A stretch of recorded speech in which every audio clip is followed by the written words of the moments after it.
Good afternoon and welcome to this meeting of the Pender County Board of Education. It has been determined that we have a quorum and this meeting is now called to order. At this time, number 2 on the agenda is adoption of the agenda. Do we have a motion to adopt the agenda? I'll make the motion to adopt the agenda. Thank you, Mr. Spivey. Do we have a second?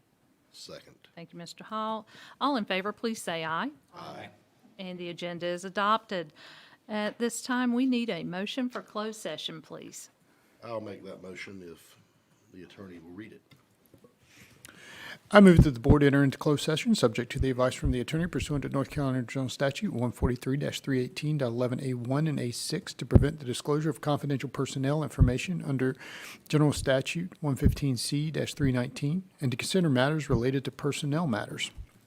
The board will also enter into closed session pursuant to General Statute 143-318.11A3 to consult with the board's attorney in order to preserve the attorney-client privilege and to consider confidential student matters as provided in North Carolina General Statute 143-318A1 and the Family Educational Rights and Privacy Act 20 U.S.C. 123G and North Carolina General Statute 115C 402. All right, I'll make Ms. that motion. McPherson. Second.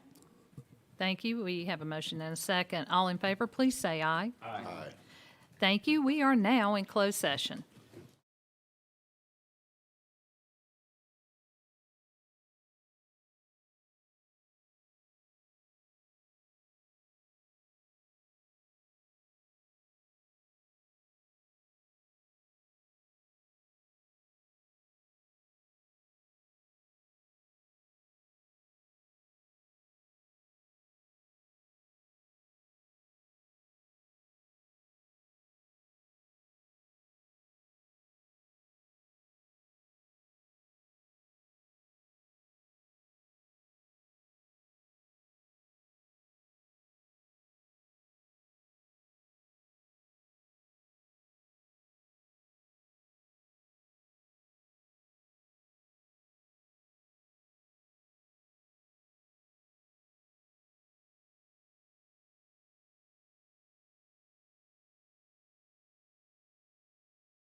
Thank you and welcome back. We are now coming out of closed session. If I could have a motion to come out of closed session. Make the motion, come out of closed session. Thank you, sir. Do we have a second? I'll second. Thank you. All in favor, please say aye. Aye. And we are now out of closed session. Do we have a motion to approve the HR report? Make a motion to approve the HR report? Thank you, Ms. Hanson. Do we have a second? I'll second. Thank you, Mr. Hall. Do we have, excuse me, all in favor, please say aye. Aye. And the HR report is approved. And now we are going to move on to number 5 on our agenda, election of officials. Mr. McPherson, will you be taking over right now? Dr. Breedlove will be taking over right now. Thank you. Good evening, Board. As is customary for the December board meeting, I, as superintendent, serve the Board of Education as secretary and will lead the first order of business, which is the election of a board chair for the coming year. I will now open the floor to nominations for the office of board chair. Is there a nomination? Don Hall.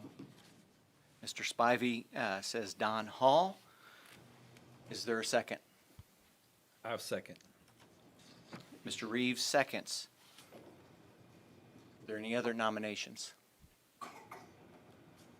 Hearing none, we have a nomination for Mr. Don Hall to serve as chairperson of the Pender County Board of Education with a second from Mr. Reeves. All in favor, say aye. Aye. Ayes have it. And so congratulations, Mr. Hall.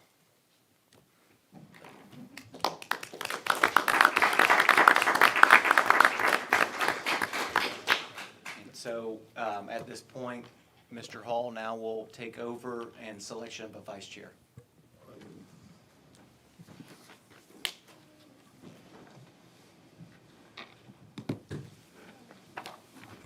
All right, I'll open the floor for nominations for vice chair. Do we have a nomination? I'll nominate Jennifer Hanson. All right, Ms. Burns has nominated Ms. Hanson. Do we have a second? I will second. Mr. Reeves is seconded. All in favor, please say aye. Aye. Aye. And that is unanimous. Congratulations. Oh, thank you.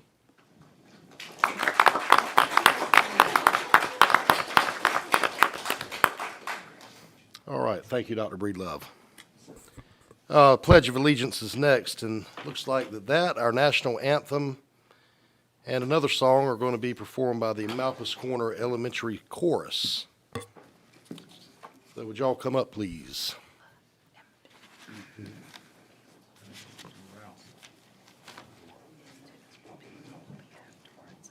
Oh, okay, yep.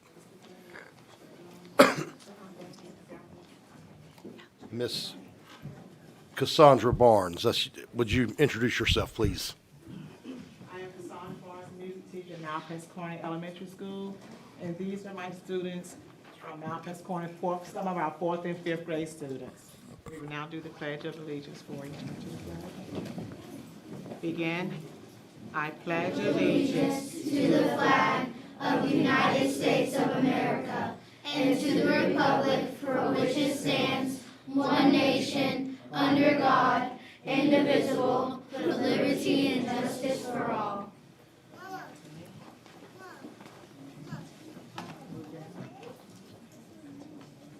Move down.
right, thank you for that. And next, we have a video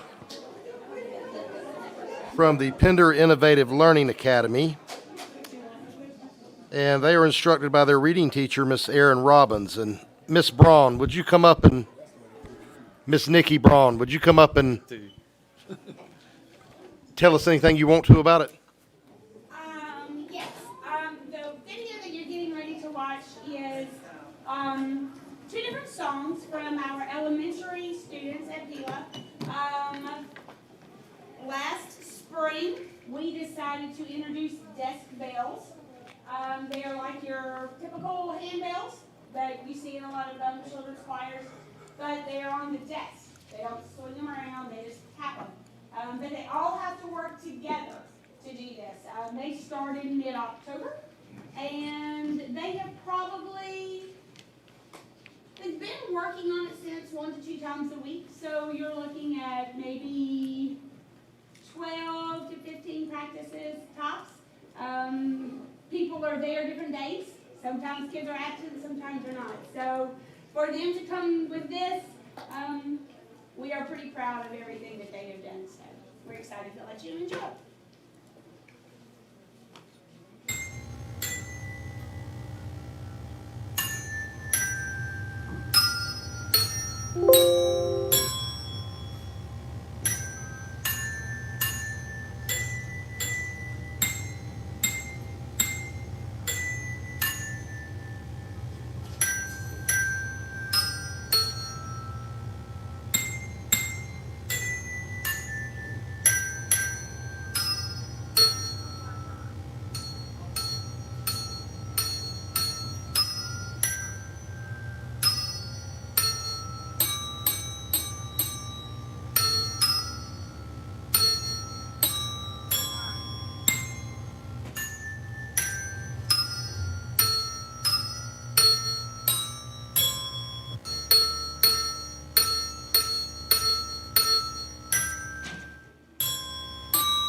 All right, thank you very much. Mr. Garner Akins, would you come up and give our invocation, please?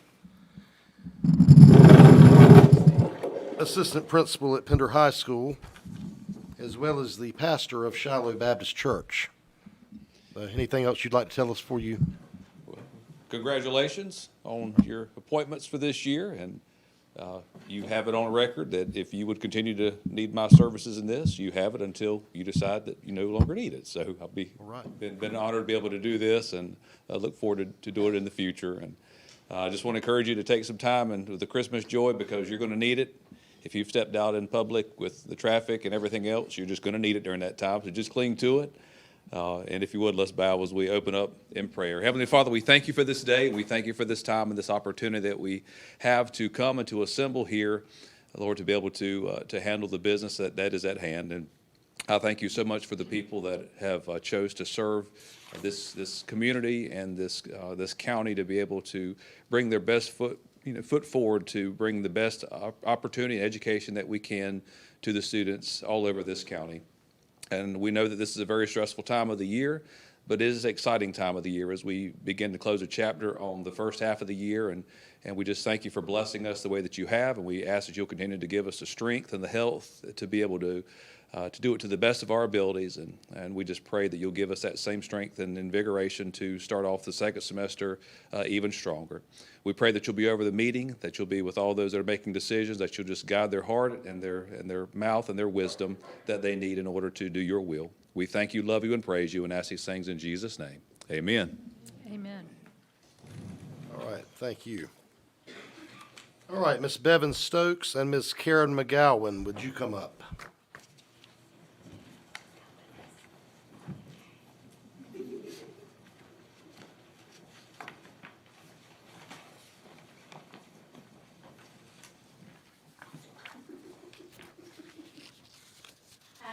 we are here for a special recognition. We had the opportunity to take 8 students to Concord, North Carolina for the Beta Leadership Summit back in October. It is a qualifier for nationals. It gives a small group of students the opportunity, instead of taking the large group, to kind of really build together, build cohesiveness, kind of build those leadership skills. They had a phenomenal guest speaker there that really poured into these kids and teaching them some of those life lessons that then they can take on throughout life. So we competed in 4 events. We competed in Being Better Betas, which is a conflict resolution scenario, collaboration connection, project proposal, and a new one this year, which is All the World's a Stage, where they picked their favorite children's book and they reenacted what their interpretation of it was in like a 5-minute skit. So that was very interesting and fun, and we made the boys wear rabbit ears, and We told them to wear it tonight, that's why we don't have one here. but we did take Aiden Anderson is the only one that could make it tonight. If anybody has been involved in a high school, it is really busy all the time, and Pender High School is a very small high school, and so our kids are involved in all the things. We have a band concert tonight. Aiden actually just came straight from Wallace from a basketball game. So that's why I'm standing over here, because his mom said he smelled in the car ride down. So, but we're just really proud of them. Chloe Moore, Gracie Wells, Bethany Ingram, Eden Gerganis, Aiden Anderson, CJ Allen, Pasco Horton, and Ledger Federonco were the 8 students that we took. 4 boys and 4 girls. That means 2 rooms and cheaper. So make it as easy as possible, but we're just super proud. And by competing in those 4 events, they have qualified for nationals in Nashville, Tennessee. So that just puts the pressure on the rest of the group when we go to compete in January at the state convention in Greensboro. This group, with yours, you all got the invitation to Clemson University for another competition in the spring. We don't know if we'll make it to that or be able to compete in that, but they were able to place in 2 separate competitions, so we're super proud of them. So here's your certificate with your name spelled correctly. Don't tell mom.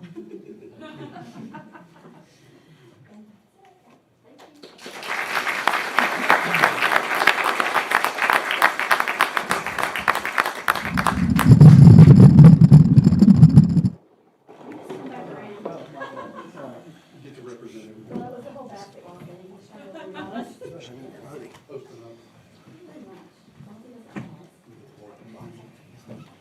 I know. Yeah, he's, we're easier tonight.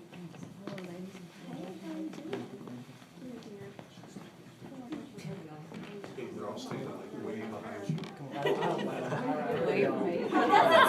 bad. He doesn't smell what his mom said. This guy can be remembered for how long. Can I get the back row to shift out? Of course. All right, ready? 1, 2, 3. Awesome, thank you. Thank you. Good job. Thank you. Thank you.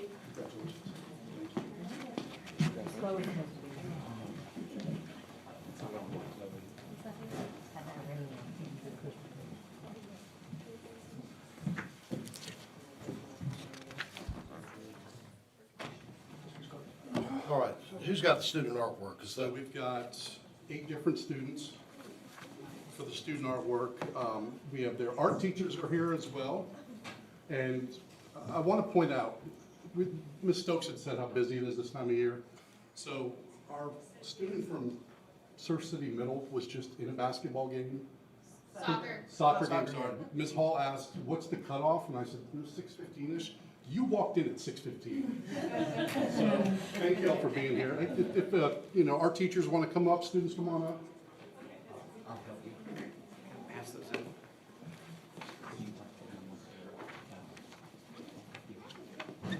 Yeah, I've got them in order. Here's Alice. Yep. Alice.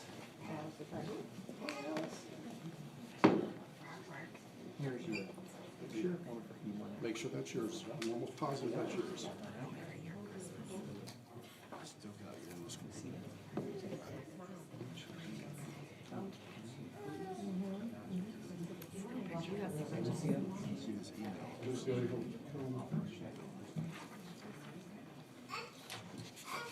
Julietta Path-Martinez.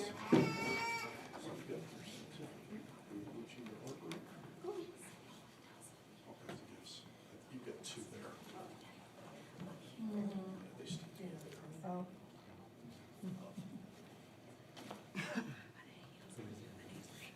Yeah. There we go. Reese Roberts.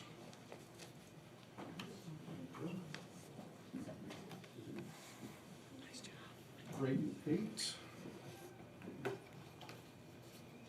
you go. Okay, Josie Cena.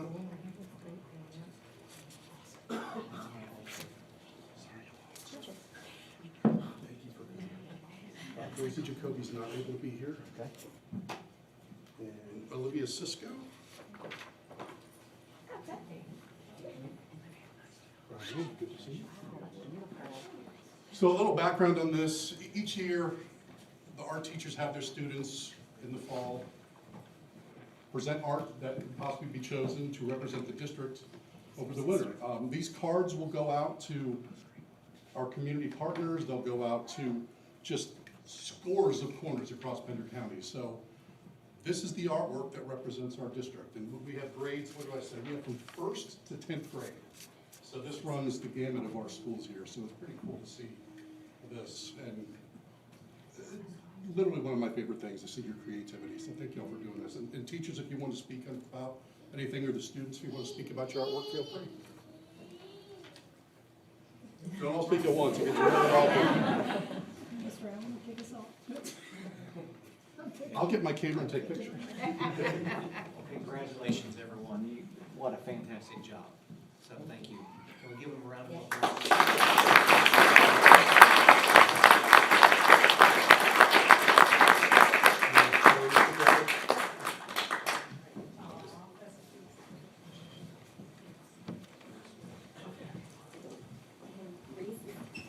West Pender too. Thank you. You get it? Thank you. No, you're fine. Presentations on Dale's forehead. As a Browns fan, I should have told you that. Awesome. Thank you all. We'll get everyone, try to come in, get the board members behind you. We'll get one more big picture. And I'll share these again. Kids, oh, staff too. Oh, just kids. Kids are fine.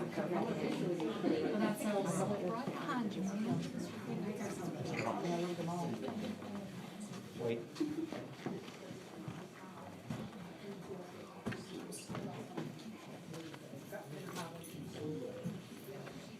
Over here, Don. You're here to get it.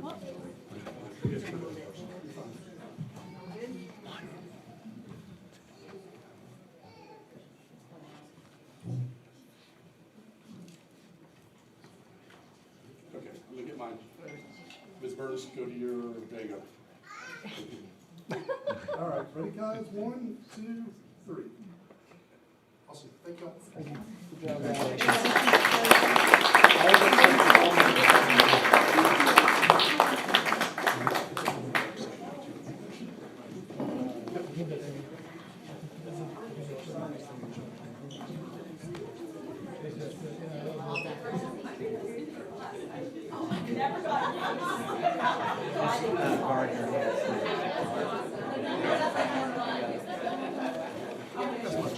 Oh, it is? That's okay. No wonder I couldn't expect. Well, I didn't know, that's why I kept both of them together, because I didn't know which way you was supposed to. What is it, just one sheet of paper? Yeah. Is there writing all this stuff? This work? That'll work. We way down there too small for that. Yeah.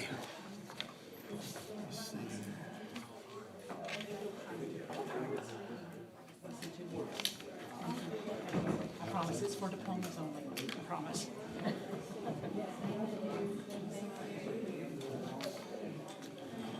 You're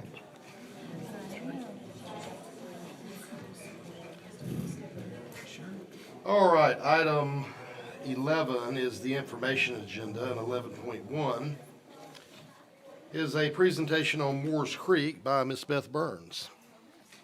Thank you, Mr. Hall. And no, I will not be making that presentation. I'm going to call up Miss Ibala Yilmaz from Moores Creek National Battleground, and she's going to tell us more about the First and Freedom Festival. I think I'm loud enough to not use the podium. No, we got a video going on, so You got need it for the, thanks. Well, again, my name is Ibala, and I serve as the Community Volunteer Ambassador at Moores Creek National Battlefield. For those of you who don't know what that is a National Park Service site that commemorates the first patriotic victory that led North Carolina be the first colony to vote for independence. That's why if you see First and Freedom in the license plates, that's where it comes from. So to celebrate our 250th anniversary of the battle, as well as our Declaration of Independence, we are hosting a First and Freedom Festival that is going to take place in 8 surrounding counties. For Pender County at Moores Creek, we are going to host an Education Day, which is on February 26th. That is going to be all the 4th graders in Pender County, and we did open up some room for New Hanover schools as well as 7th and 8th graders that I know of. And we're going to do some colonial demonstrations. We're going to do kind of not an official tour that we usually do, but show them the battlefield and then just educate them about Art Park. And then the 27th, we're going to actually do a wreath-laying ceremony. And then for those of you who are familiar with the Outlander series, depending on where you're coming from, Diana Gabaldon or Gabaldon is going to be in town to celebrate with us. That Friday, they're going to do a book signing. And on Saturday, she's going to do a tour, as well as another book signing at Locust Farm. Those tickets, they did release another round of them, so they're available at, North Carolina NC firstandfreedomfestival.com. Going back to our programming, on the 27th, we're going to do a wreath-laying ceremony. We're going to have food trucks. We're going to have the Daughters of the American Revolution come up. We're going to have a cool presentation. We did invite the governor as well, so we're waiting to see who's actually going to show up that day. And the 28th, the Saturday, is going to be a day of celebration.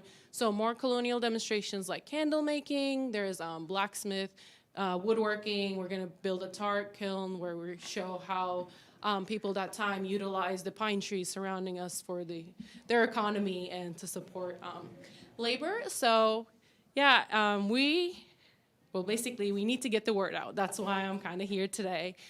We do need a lot of volunteers, so that's my responsibility. But any information is usually on our website. If you just Google Moores Creek, you can get involved that way. But if you know anyone who's interested, just have them come at us and volunteer with us, because that's what we definitely need to do. And again, we have another event coming up this Saturday. Christmas Comes to Curie. We're going to have Santa and more colonial demonstrations, which is 10 to 3.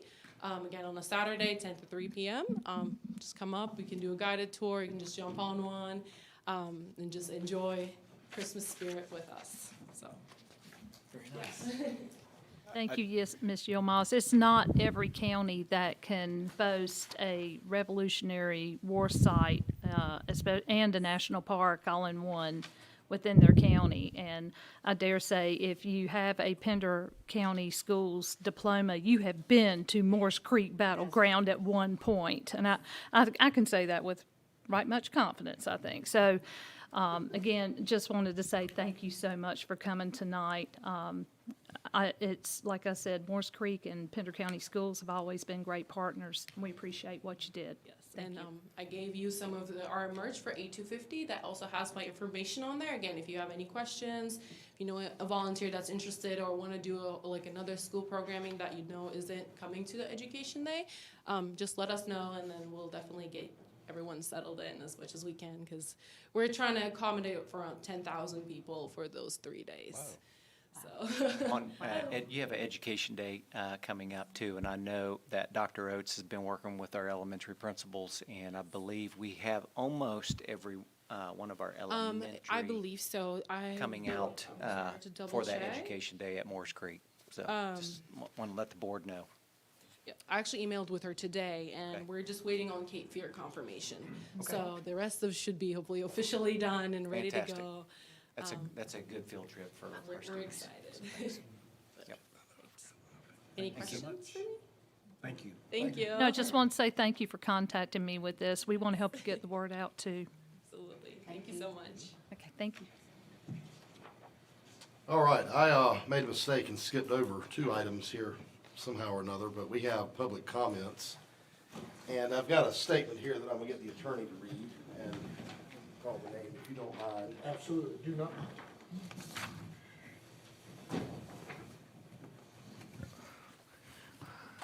Thank you, Mr. Chair. The Pender County Board of Education welcomes the opportunity to hear from the public during its regularly scheduled meetings. The public comment period is open for all members of the community, including parents and students, to express compliments, concerns, and complaints regarding the performance of school personnel, the implementation of board policy, and the quality of the educational program or facilities.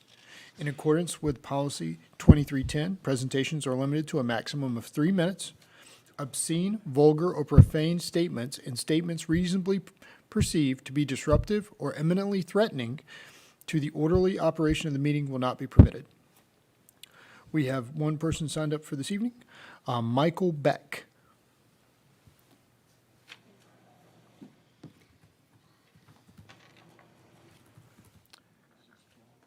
Good evening, sir, and I'm sorry about the extended wait. I totally skipped over the It's fine. agenda, but go ahead. Congratulations on the nomination.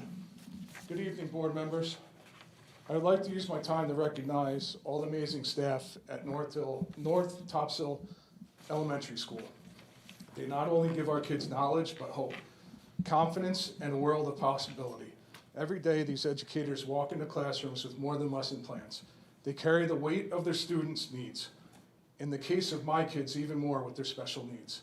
They hold the responsibility to inspire and the challenge of meeting each student's particular needs. Despite these challenges, they continue to show up with compassion, creativity, and dedication. They do extraordinary work, often without recognition. They are the ones who go the extra mile to help struggling students. They are the ones who spend their own money on classroom supplies. They make every child feel valued. As someone with special needs kids, that's huge. In a time when education is changing rapidly and demands on educators is greater than ever, their commitment does not waver. They adapt, innovate, and continue to reach their students. I have seen it with my own kids who are given the courage to try, and most importantly, the belief that they belong. The success of any school district comes from the tremendous people in the classroom and the support that they receive. By this time, you may be asking who the educators are that I am referring to. I apologize in advance because I will probably mispronounce some of the names. Ms. Robinson, Ms. Denny, Ms. Falzinski, Ms. Hoffman, Ms. Elam, Ms. Zira Zakay, and I'm sorry, Ms. Cat, but that's how it's gonna come out. Mrs. Fazendine, AKA Ms. Lindsay, Ms. Falkowski, Ms. Darmelful, Ms. De Silva, Ms. Cooper, Coach Calarco, Ms. Helm, Ms. Riker, Nurse Holland, and we can't forget our SRO, Deputy Jones. All the staff throughout Topsail Elementary make it a place my kids want to keep going. There are so many more educators, administrators that don't get the acknowledgement they deserve. They should be proud of all they do as well. Thank you for the long hours, the patience, the emotional support, and the care you bring to the classroom every day. Thank you for choosing a profession that has such a tremendous impact on our kids and their futures. If you have any doubts about what you do, think about this. Just today, Ms. Lindsay told my wife and I a story. She was with my nonverbal son at lunch, and he took her hand in the cafeteria. She asked him, "Do you want a peanut butter and jelly sandwich?" And he came out and said, "Yeah." Wow. And he doesn't speak, Wow. but now he does. She was just as excited as we were. Things like this are a huge victory for our parents with special needs kids. Please continue supporting our teachers.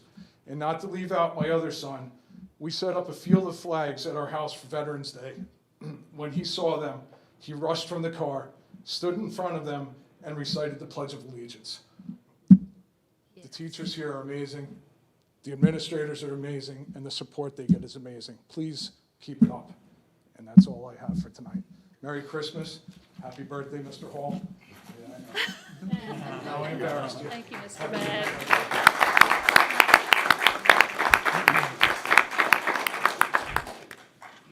All right, Dr. Breedlove, I also skipped you. That's quite all right. Good evening, board members. Welcome to the December meeting here. I want to first recognize all of the students again who submitted their holiday artwork for selection of the Pender County Schools holiday card, as well as our teachers who facilitated this in our schools. I want to further recognize and congratulate the 8 students whose cards were selected. We had a very nice turnout of artwork this year, and I really appreciate them spending the time and doing that. I want to officially recognize the upcoming holiday break. Our last day is on December 19th. That's a half a day for our students. And I want to wish our students, our families, and our staff an enjoyable holiday break and all the best this coming year. And I look forward to seeing everyone back here as we start second semester. Our first day for students is on Tuesday, January the 6th, as this is our start of the second semester. Board members, I want to also share some good news with you. Over the last several years, we've been working really hard with our child nutrition program and Aramark, and to raise the level of service, to raise the level of food quality and the presentation of that food. And I just want to share with you on a recent survey that we gave our principals, our Aramark staff scored a 4.7 stars out of 5 from our principals who were all surveyed, which is an all-time high and an outstanding score for our Aramark team. And I want to congratulate them. I know we have members of the Aramark that are here tonight, and just wanted to say a shout out to you all and say thank you for really elevating the service and the quality of the product that you present to our students and staff each day. So thank you all very much. Continue on with the recognition. I would like to say congratulations to Dr. Taylor, who recently defended his dissertation at East Carolina University to earn his doctorate in educational leadership. Again, Dr. Taylor, fantastic job. I know it's been a long haul, and we're all very proud of you. I want to wish Mr. Hall a happy birthday. Thank you, sir.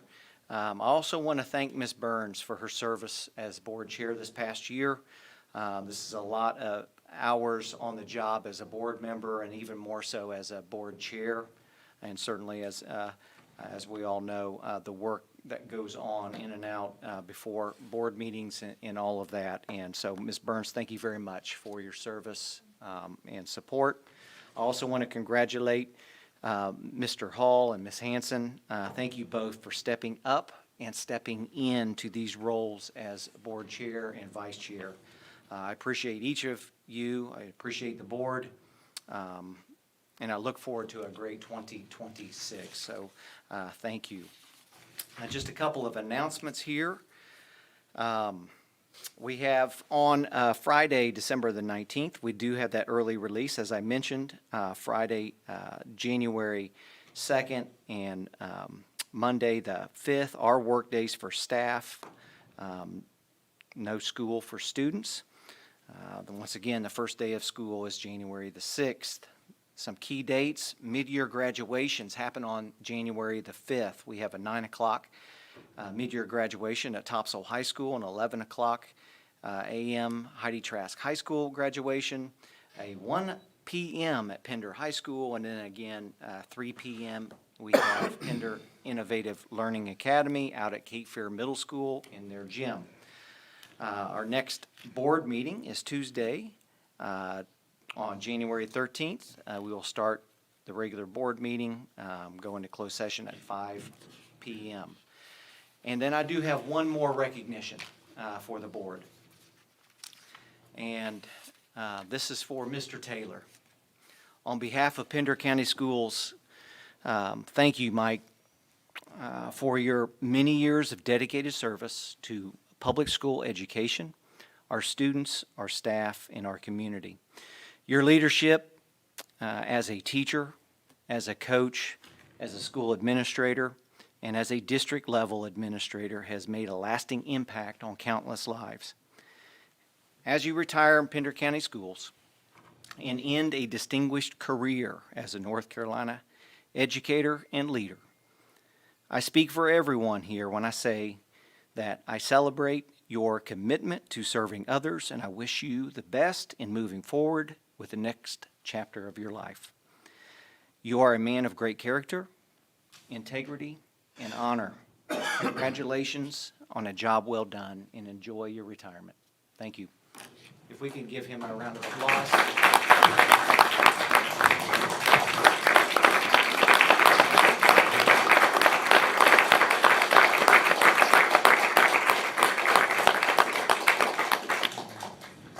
Thank you, board members, and that concludes the superintendent's update. Thank you. All right, thank you, Dr. Breedlove. Item 11.2, Magic School Presentation.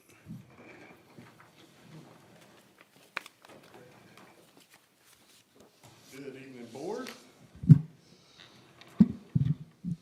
Just want to thank y'all for the opportunity to come out. Tonight is about giving y'all an update about our posture with AI and going over our implementation of a tool that we're going to be rolling out to teachers first and eventually to students that really addresses a lot of the concerns that we've gone over in our previous presentations and heard from various stakeholder groups around AI and around things we need to be focused on with our implementation. And just so y'all know, you do have a little one-pager as well that accompanies this that will really just summarize a lot of the points I'm going to be hitting on. So tonight I'm here to talk to you about Magic School. The long and short of it is Magic School is our solution to a lot of the issues that keep us up at night when we think about AI use here in our school system. So first let's go over why Pender County Schools needs a platform like Magic School. Right, so first and foremost, when we start talking about AI and AI implementation in our school system, student data protection is the top of our list, right? Those are those items where we can't control necessarily what data is being shared with the platform. We can't even control necessarily what data our staff members share with the platform. We need a platform and an ally that takes those things into consideration and ensures that that data is not shared and that that data is not learned on. So those are one of the top tier items that we're looking for. Again, a unified platform gives us the ability to set consistent expectations around its utilization in the classroom by both staff and students. Back again to data protection, it gives us the ability to monitor its use and set bars and set expectations uniformly across our entire school district. And ultimately, this tool will allow us to really meet and exceed DPI's current expectations, which will just give you a loose idea of what those are right now. When we're talking about elementary learners, DPI expects us to be informing them about these tools, understanding things like deep fakes, understanding things, the dangers of talking with chatbots, but not exposing them to them. When you get to middle school learners, the goal is that they are exposed, but in a much more controlled environment, and we begin to learn how to communicate with these tools. And once you get to high school, our loose expectation is that we're proficient. Using an AI or an LLM, large language model, is not a foreign concept to them. Right? So what exactly is Magic School? Magic School is a collection of pre-designed tools that are purpose-built for our teachers and our students to solve specific tasks. Okay, any of you guys ever use a ChatGPT or Gemini, any of those tools, right? So we're all familiar with them, but what do you get when you go to ChatGPT? You just get the prompt. It's like, tell me what you want. And it can be kind of daunting. It's fun to explore and play around with, but when you're trying to get some meat and potatoes out of those tools, you're like, gosh, I really wish someone would tell this thing exactly what I need it to do every time. Well, there's a term for that. That's called a GPT. And this tool has a ton of pre-configured GPTs that are pre-designed to solve specific issues. They're tested and vetted and audited to maintain a quality of service. Getting back on that again, Magic School's core focus is around making sure, saving time for our educators, so that we're just not showing them the floodgate of a ChatGPT or a Gemini or Grok. We're not showing them that floodgate. Those are great and wonderful tools, but we're purpose building these tools for them.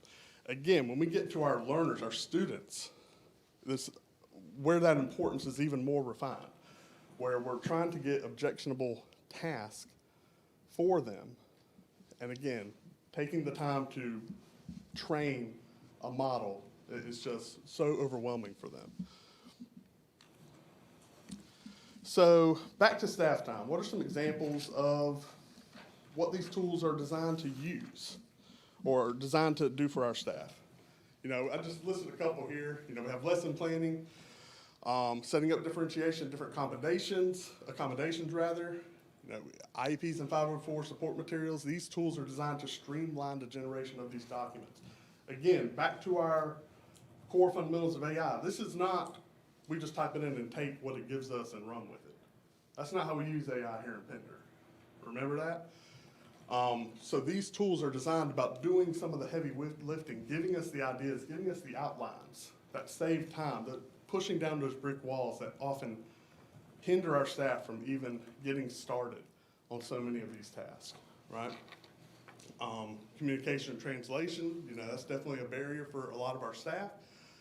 And these tools are purpose-built for this. They are so efficient at translating materials. This is just a couple of examples of some purpose-built tools for our teachers here. So, you know, right there you have a rubric generator. Again, it's designed to focus on saving time. And so you're not having to go into ChatGPT, give it all the background of your course and everything you're working with. You can pump in and have this thing pull off specific state standards and then vet it, because we hire professionals. You know, these tools are not our professionals. These tools are aids to our professionals. Things like sentence starters for beginning of class, put classroom newsletters up here. All these things are just time savers. Again, everyone I believe in this room has used these tools to generate content like that. When we do celebrations around the office, we're first right into ChatGPT. What are some ideas for interesting celebration or little headers, whatnot? I mean, it's wonderful and great fun, and it really sparks so much creativity. Rolling over to students. This is where Magic School shines, is its student use and all the protections it has in place. And I want to save a little bit of time to really talk about this and some specifics. So, study helpers. Magic School has built-in tutors that allow our teachers to pre-configure specific subject areas that these tutors will potentially build quizzes for or ask questions on. And they can really lock in the area of subject. And I'll give you an example of what me and Craig played with one time. We made a tutor and we were talking about the water cycle. You know, we wanted to ask questions about the water cycle. And it was great. It was asking very good questions, helping us create models, and really helped us learn about that. And then I wanted to take it off the rails, and I wanted to ask about how the lizard people were siphoning our water off the planet. And Magic School was not very tolerable of that line of thinking. It was very quick to be like, nope, we're not talking about this. And it, again, redirected, got us back on task. And at the same time, created an alert for the teacher. And the teacher had a notification like, hey, this student was potentially distracted while using these tools. Kept a little excerpt of the entire chat history. You know, these are the important things when we talk about using these tools, is the auditability of these tools, so that our children are not just free going and interfacing with these tools. The teachers have complete back-end view of everything our students type with them. And that is imperative to our success with these tools, especially when you guys consider the openness of a lot of more modern tools that we're used to playing with. So that's just one example of just using a tutor or a study aid in that case. Obviously, writing support, again, the ability to ask it questions and help it reframe your own thoughts, the student's own thoughts. It's not writing the content for you, but it's helping you reorder that content, helping you potentially edit that content, and showing you step by step the process and learning along the way. And giving the instructor the specific areas on where it will help and where it won't. If there's a specific subject area that's being learned on, it's not going to solve the issue for you. It's going to challenge you and present problems that will help navigate through there. So, bring it back to our strategic plan and this tool. This tool we were able to really tie back to every area of our strategic plan and find benefits for our staff, our community, the level of excellence we want to maintain with our staff, and our ability to invest in our infrastructure and look forward to the future. Without these tools, we fall behind. And just a little simple look at that and our alignment to there. This last page here, well, second to last rather, I really just wanted to provide to y'all in the board packet to allow you to click that one little link called our resources page. So Magic School has tons of layered credentialing built into this page. So you can, again, learn about specific modules, ask about specific subject areas. They have produced tons of content and built coursework for our instructors and our students to validate and credential themselves with the use of this platform. So last of all, do y'all have any questions about this? So I know it's pretty quick. I didn't want to overload y'all. This is something that you're going to hear more about in the future. So I really wanted to give you a 1,000-foot view right here. And just give you an opportunity to ask any questions if you have any. And it's okay if you don't. Mr. Macon, do we have an action agenda coming?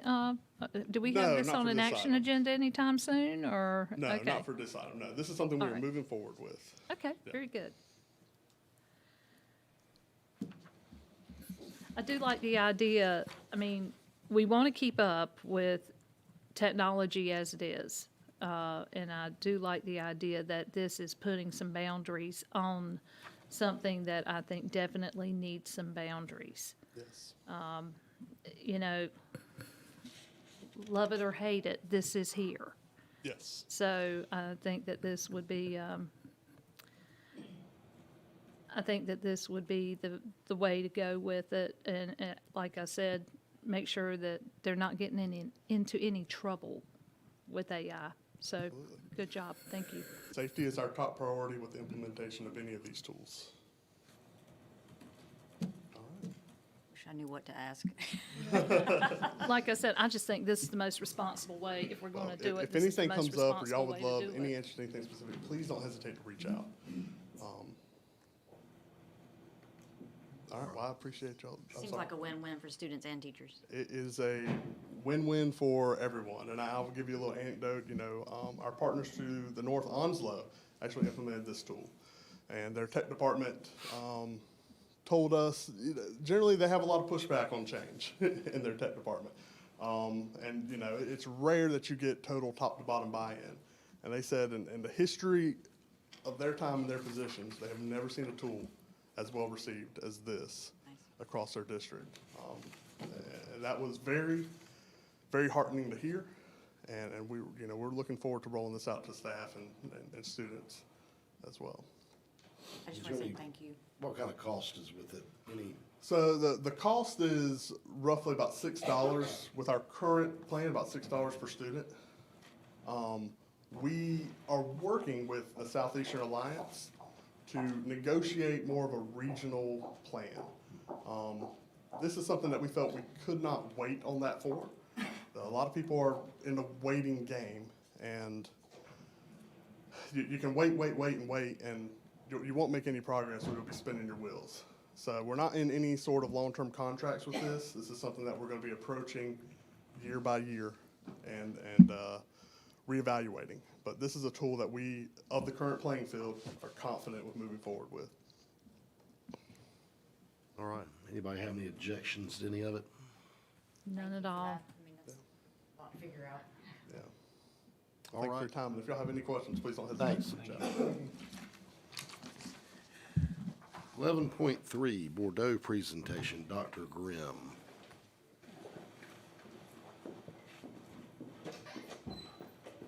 Yeah. Well, good evening, board, and again, happy birthday, Mr. Hall. And we just want to welcome Ben back to give us his bi-monthly update. Thank you.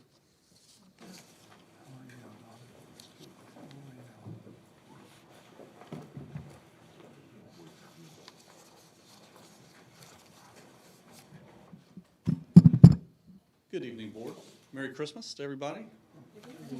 Thanks for the opportunity to let me come back and give you an update to the new J.H. Lee K-8. We're excited about where we are with the project, and I always enjoy, kind of sharing the progress with you all. As always, jump in and stop me if you have any questions. Tell me to speed up if I'm taking too long elaborating on anything. So this is the typical agenda. I'll take you through the project status, schedule, the 2-month look ahead, which I started doing a few months back. Just kind of a recap of our BIM coordination, where we are with the budget, and then Q&A. So I like to always start with these aerials from where we first began here on the left. We did our early clearing in April of '24, and kind of just see the project taking shape. That's NC 210 up in the left-hand corner of the screen. And then these are right about a year ago when we were completing the surcharge. So, right, we had remediation of the soils. We had to effectively compact the earth, 7 to 10 feet down beneath the building.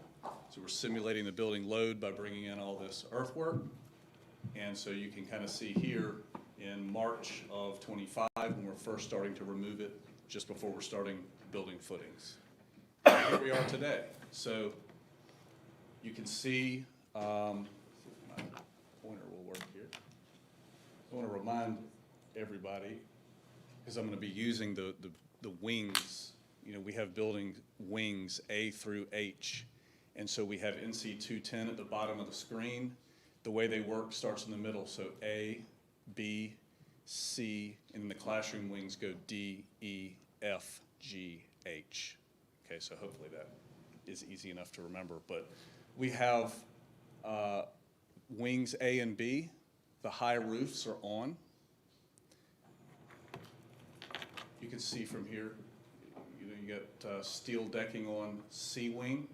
So I have some better drone shots that I'll go to that'll help you see the progress a little better. But I did want to highlight that we have the athletics building here.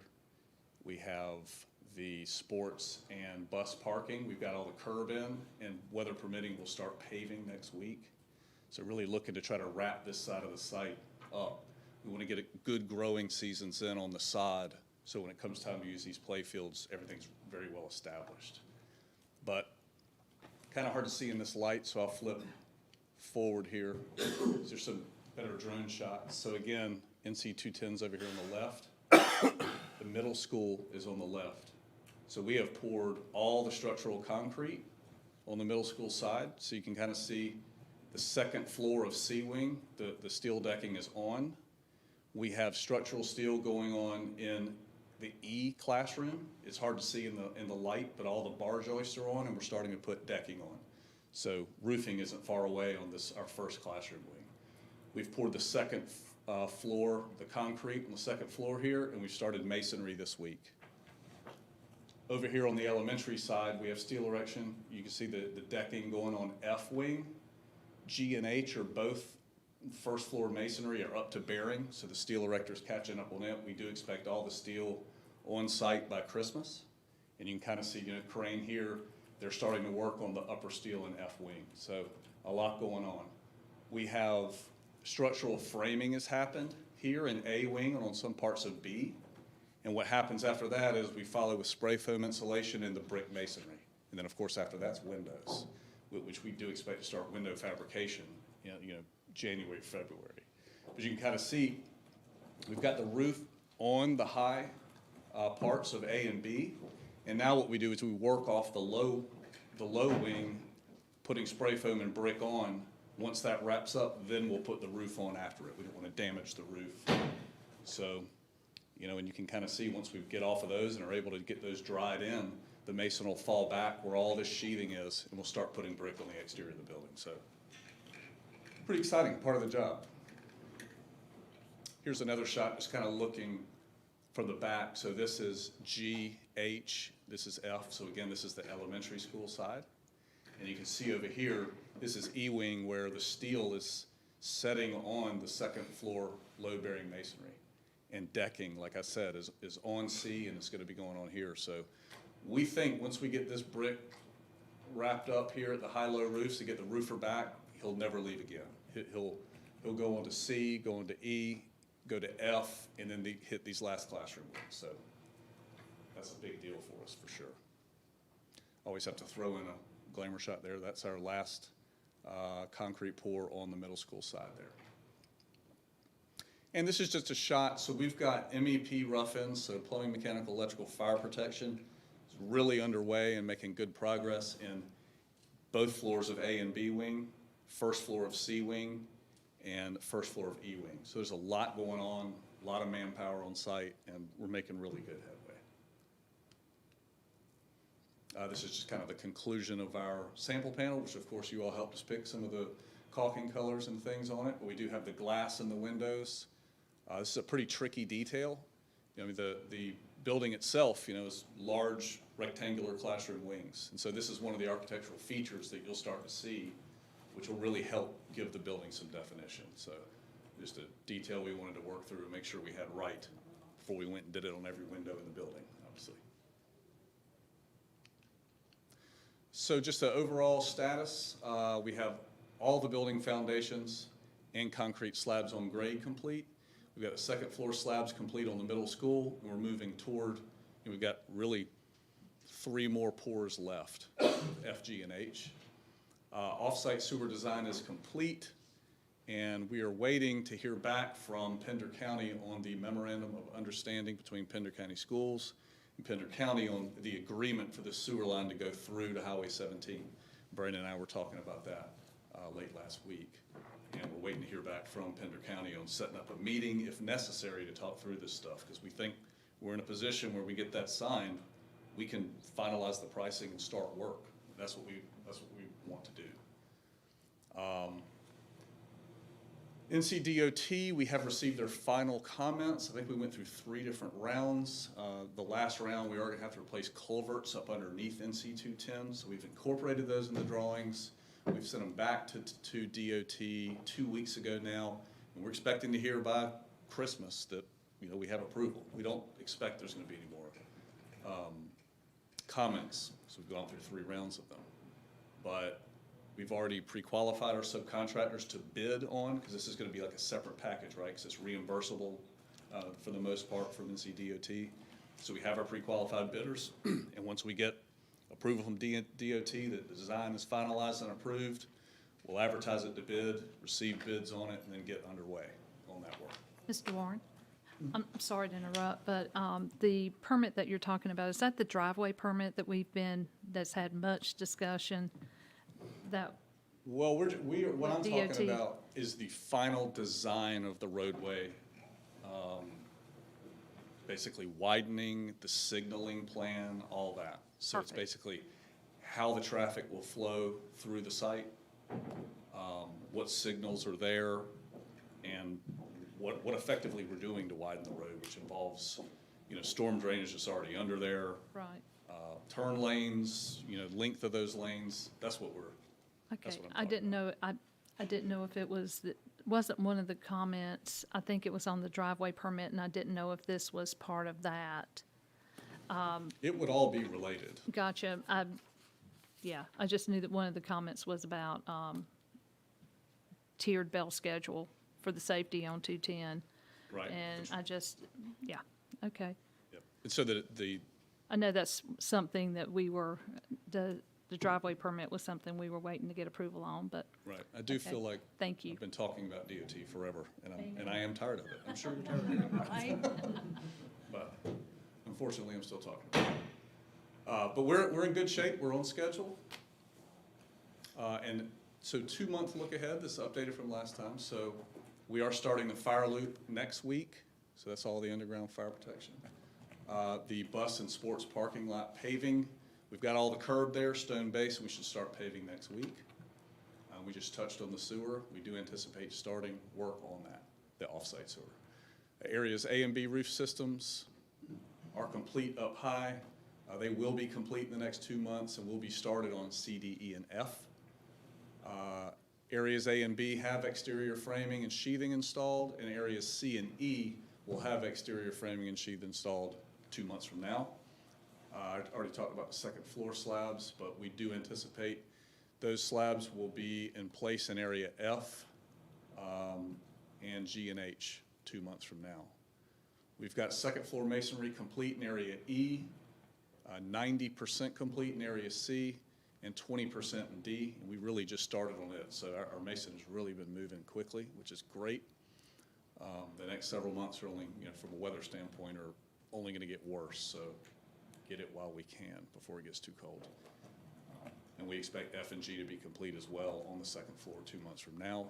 We've got first floor steel erection is complete, A, B, C, D, E, and F, and we'll have G and H in place 2 months from now. And second floor structural steel is complete in A, B, C, and E, and we'll have it in D and F, and we'll be underway in G and H 2 months from now. Talked about the brick, it's moving along. You can see in the pictures where the sheathing is. That's where we'll be going next, and we'll be well underway a couple months from now. We have started painting mechanical and electrical rooms, so I can do that prior to equipment going in, so we have neat finished rooms. It's very tricky to do that once all the piping and conduit and everything's on the walls. So we have been able to dry those roofs in to get them painted. And kind of showed you a snapshot of where we are on MEP overhead rough in. Both first, second floor of A and B are moving along. First floor of C and first floor of E, a lot of work is in place. And we'll have completed these areas, and we'll be working on the first floor of D, first floor of F, and the second floor of E a couple months from now.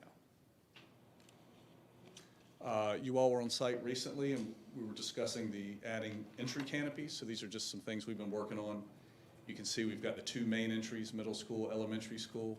This is kind of what our design teams come up with, because we do want to keep those kind of the proud main entry. So this new entry canopy will come in 9 foot at the bottom of the deck, just under these across. It's kind of preliminary drawings. And then likewise in the rear of the school,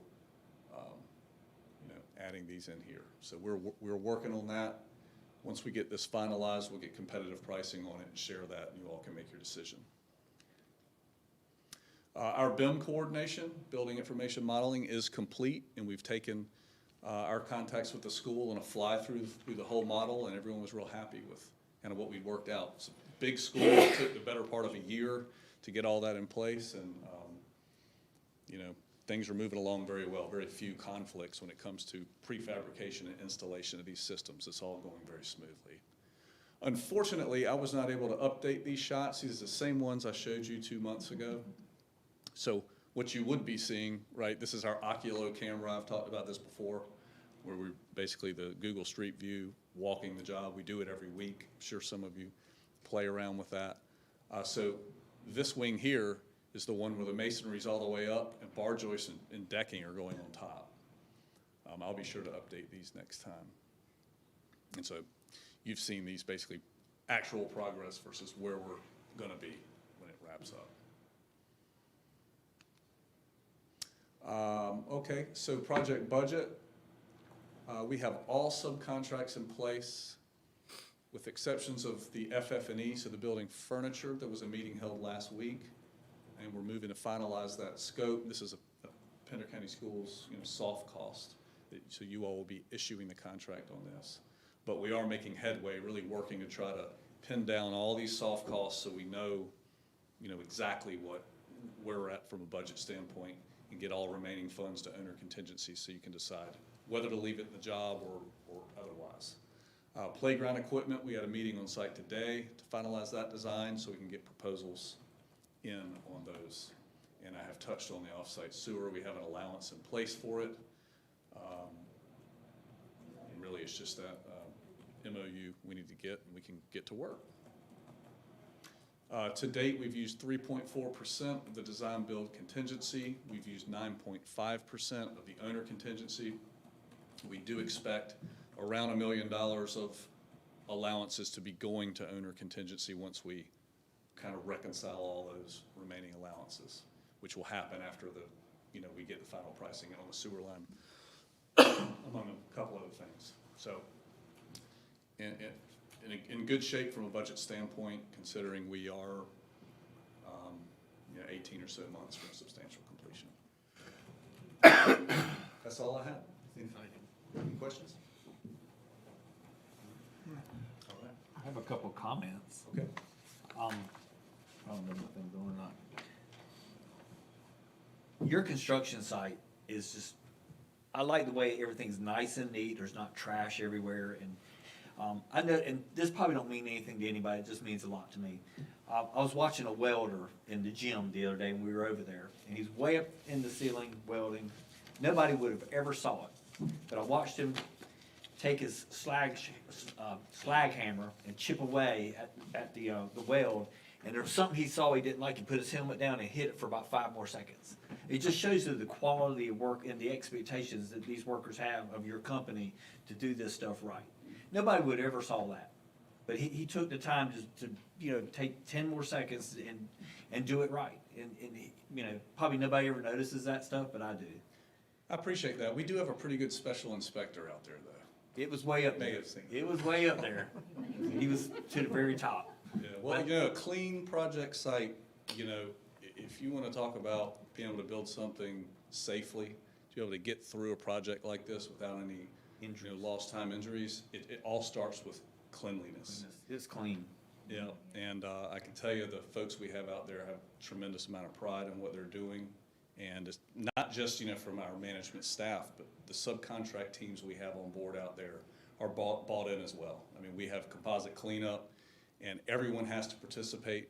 We have 1 day a week where everyone does it at the beginning of the week, so we start off with a clean slate. So I appreciate that. Yeah, and I worked with one of your workers. I saw him come by. I worked with him. It was 40 years ago.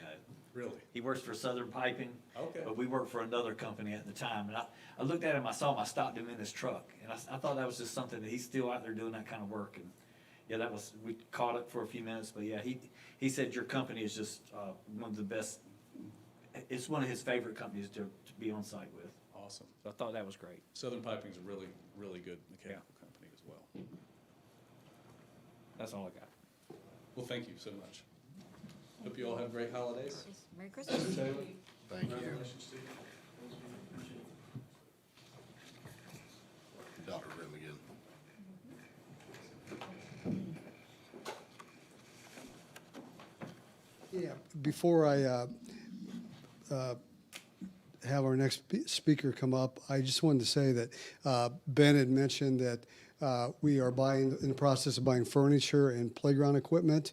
And so I just want all of you to know, there are just many teachers and administrators involved in that process. They're the ones that are going to be using that furniture, using that equipment. So we've got lots of committees that we've been meeting with, and I think we're going to end up with some good products. And we were out there today. It's amazing to see the great improvement in the buildings and how far they progressed. And so we took the playground equipment committee out there, and they gave us a tour, and we were able to see where the playground equipment's going to be placed. Then we went back in the trailer, and we started selecting playground equipment. So it was a lot of fun, and the teachers and administrators were excited to be out on the site. So with that, I will turn this over to Mike Burris and Ron Rose, our project managers from MVP. Thanks.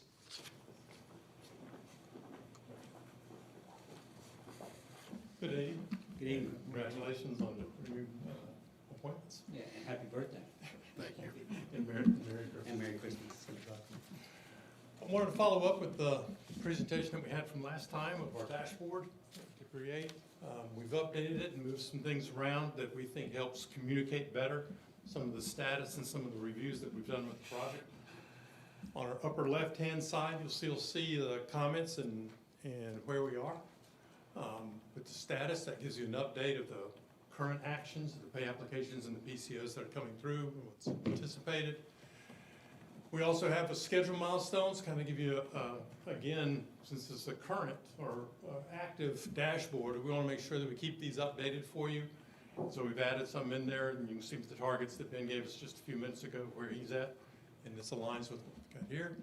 A little more detail on some of the RFIs, and details on the submittal process that we've got going through. And if you want to look at any of the details, you can scroll down and see it on both of these sides. So you'll see we cleaned up the submittal because it was showing 41 days turnaround. Now we're at 8.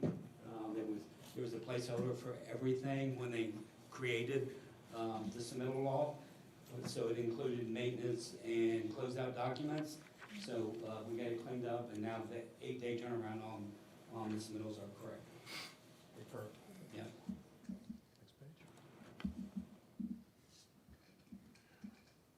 We've rearranged this page a little bit for a financial overview for the project. You can see that so far, we're about 37% complete out of the contract that's been mentioned there. We have our current payment that's going for approval tonight. We have a status of the pay apps. Here's the history of the pay apps that are there.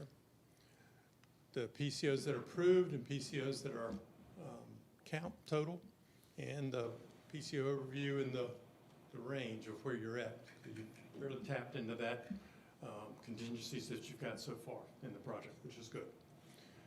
Because you have a lot of decisions that are going to be coming up, particularly with FF&E and scope changes that may have to be accommodated because of furniture or other things. We want to make sure that we get those addressed and you have enough funds to be able to address them. Here's the current PCO, and if you can blow up on that a little bit. So if you go to the right-hand corner, you'll see a box of the PCO. If you go to the right-hand, go to the right-hand corner of. Down, there you go. Yeah, There you go. so there's a focus box right there, and that'll pull it up. So there's some detail. This PCO involves a change in a wall. It had shown CMU block all the way up to the deck.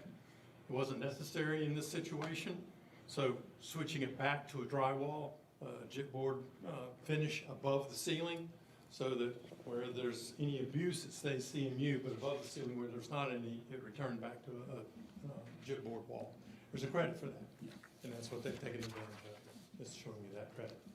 We do have some other PCOs that are in review right now, and they'll be coming for your January meeting. Go back to the next page. So if you go all the way to the left, you have to shrink that down, go all the way to the left, to take it back to the, yeah. And the next page. Okay. Part of the detailed discussion for you and your final decision is going to be how you administer the soft cost of the project. You've already made the commitment of the construction contract, so now it's how you administer the remaining funds that you've got within those soft costs that you still have to assign. There's one of them that's set aside for the road construction, there's one that's set aside for the sewer construction, and then you've got FF&E, technology, and other items that are there. We have a budget established for each of those items. You can see that in the first column of the total here. And then you can see the second is the amount issued. So that's the committed or the encumbered funds that you have for that activity. So you can see there's a lot remaining, but they have a lot that they're getting ready to go out to bid with and getting ready to deliver.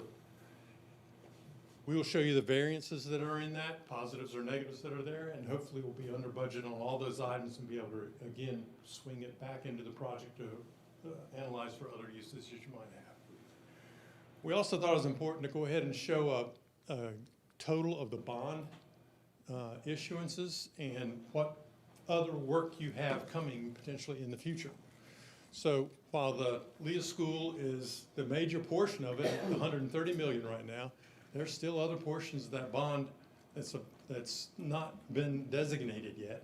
You have some designated for the Topsail School or renovation projects, and then you've got other ongoing larger maintenance issues that you're going to be needing to address in the next couple of years that need to be allocated in those funds. So we want to make sure that we keep you up to date with what you've got in a balance there and what you've got semi-committed to projects, but give you a range of what you have left. So you'll see a remaining amount, and that amount remaining, or excuse me, the total amount of the 9.6 is in the budget there on the top. So it gives you the total budget of $142 million for the Leah School right now. And then in the total bond of the 177 number that we had, it gives you, take those funds off of that and you end up with about 42 million left on the other projects. Okay, and that'll be updated and reflected as we go along. Any questions on that part? Yes, it's a lot there. But we think it presents a picture for you. If you got any questions or you have any comments about what you'd like to see changed or different, please let us know. We are trying to make this active for a dashboard so that there's only minor things that we may need to add in there with the milestones and things like that that change, but the dollars and the financials should stay very current with it. And you can see that dashboard in between the meetings. And the last page is, again, just some pictures of the status of the job, and you got any comments about where we are? Well, yeah, I mean, Ben's already touched on them. This is, in the cafeteria. They've got the ductwork in and they've got it insulated. And this is just an overall of the school. This was the last pour that they poured in D and C. And, showing all the water piping. Here's the bar joists that he was talking about over the gym. Of course, now this right here, they've got all bar joists on it, so they're moving right along and seeing it. Inspections so far that we've had on quality control from Mosley and from others have been very good. Yeah. Our own walkthroughs have identified a couple of items and they've been addressed promptly. Yes. So we appreciate that. Yeah. Any questions? Thankful we have you guys. Thank you very much. Thank you. One question, when do we expect a cost, an estimated cost for the canopies? Thank you. So the canopies, you're going out to bid soon on those, correct? Canopies? Probably, It'll be into January probably. First of the year. Yeah. And then the loop, we just got that design back and from Mosley for the boardwalk and for that loop road. Yes. So that's gone out now, so probably first of the year on that too, I would think. Very good. February We can time. update our soft costs on that. Okay. And we're tracking that. Just had to ask. Okay, thank you. Thanks. Thank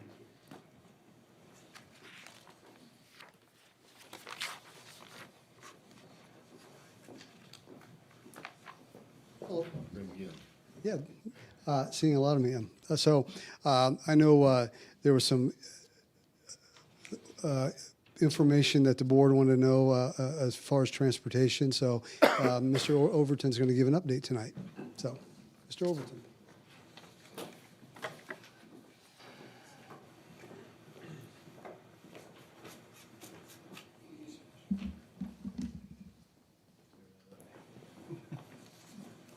Good evening. Thank you for having me tonight to give this update. Transportation, congratulations. Happy birthday. Thank you. Didn't want to leave that out. But first, before we get started, I'd like to follow Dr. Breedlove and say, not quite 2 years ago, I sat in front of one of my fellow beardsmen in a job interview for Pender County Schools. And he was gracious enough to give me the opportunity to serve here. And, you know, I hope I've met the expectations so far, and I hope I continue. So to Mr. Taylor, thank you for giving me the opportunity. Congratulations on your retirement. And I don't feel like you're going to sit idle and do anything. So, you know, enjoy it. Take some time off over the holidays, and I know you're going to get back at it. But I want to say thank you for giving me the opportunity. And like I say, I hope I've met the expectations for Pender County Schools. So I've got a lot of little items here. I'm going to try to make it quick, but stop me. Feel free to stop me in the middle of anything in case we get to the end and you've forgotten what I've talked about. I want to thank my team, the transportation team, thank our bus drivers, our bus monitors, our assistant principals. They play a big role in transportation as far as coordination, and you know, they're the boots on the ground right there at the schools with the buses, so they're an important part of the team as well. First thing's our camera project. You know, we started this several months ago. Our contract ends December 31st as far as our installation and testing and so on and so forth. Some of you that may have been in the schools the last few days may have heard some of the radio action. The guys have been in testing radios and base stations. They've distributed some handhelds here on the west side of the county, and I believe they're going to be working on the east side of the county further on in the week. And we are confident that they will be completed by that 12/31 end date. So looking to implement the radios to our bus drivers and to our staff after the first of the year.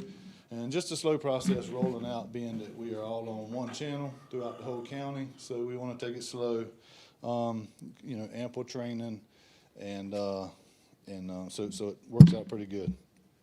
Our cloud-based video system, I did speak about that on our last update. All of our cameras and all on our buses, all of our systems have been upgraded, so everything's up to date. Any new user training we've had with principals, APs, anyone interested in it, we do have some training that we offer by request at this point in time. And we've discovered that some of our systems don't quite have the storage that they need, so we've recently ordered some larger SD card storage so we can have a little bit more. So just, you know, we're doing good with that. We want to thank you for the cloud-based system that you approved several months back. Something new we have project coming up is a way to secure our bus keys. Currently, our buses are kind of in the wide open, you know, and they're free for the picking for anybody that steps on our buses. So it's really not very safe. In the past, not in Pender County, thankfully, but there have been some instances where buses have been taken and damage has been caused to other vehicles and buses and around the country. So luckily, knock on wood, they haven't made it to Pender County. So we've got a project, and we are partnering with Southern Fleet Surveillance, contracting with them. They're going to install all of our lock boxes on our buses. So every one of our buses will have a key that will remain on it, but it will be locked up in a lockbox system. So it'll be secure, and they'll all have a combination so our drivers can get their keys and keep them secured overnight over the weekends. So that is actually going to start during the Christmas break while all our buses are parked. So our contract company will be able to catch them all. And sometimes these buses are a little hard to track down during the week, during the day. So we've got it scheduled during the Christmas break. So we'll come back after the first of the year to that. Mr. Hall, I know this is one particular to your heart. We have 11 vehicles on Gov Deals and 7 local vehicles. They're maintenance vehicles, transportation vehicles, you know, so on and so forth, 1 activity bus. They're all in review right now on Gov Deals, and they will actually be up live on the site.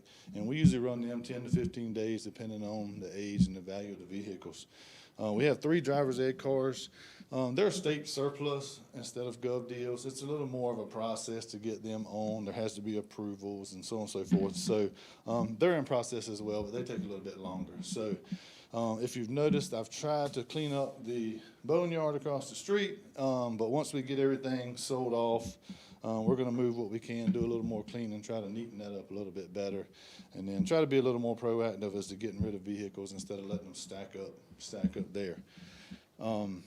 So this year, last year we did some listen and learn sections, and this year we have started them again. We've completed 2, one at Heidi Trask High School and one at Topsail High School, and then we will have our final session this Thursday at Pender High School.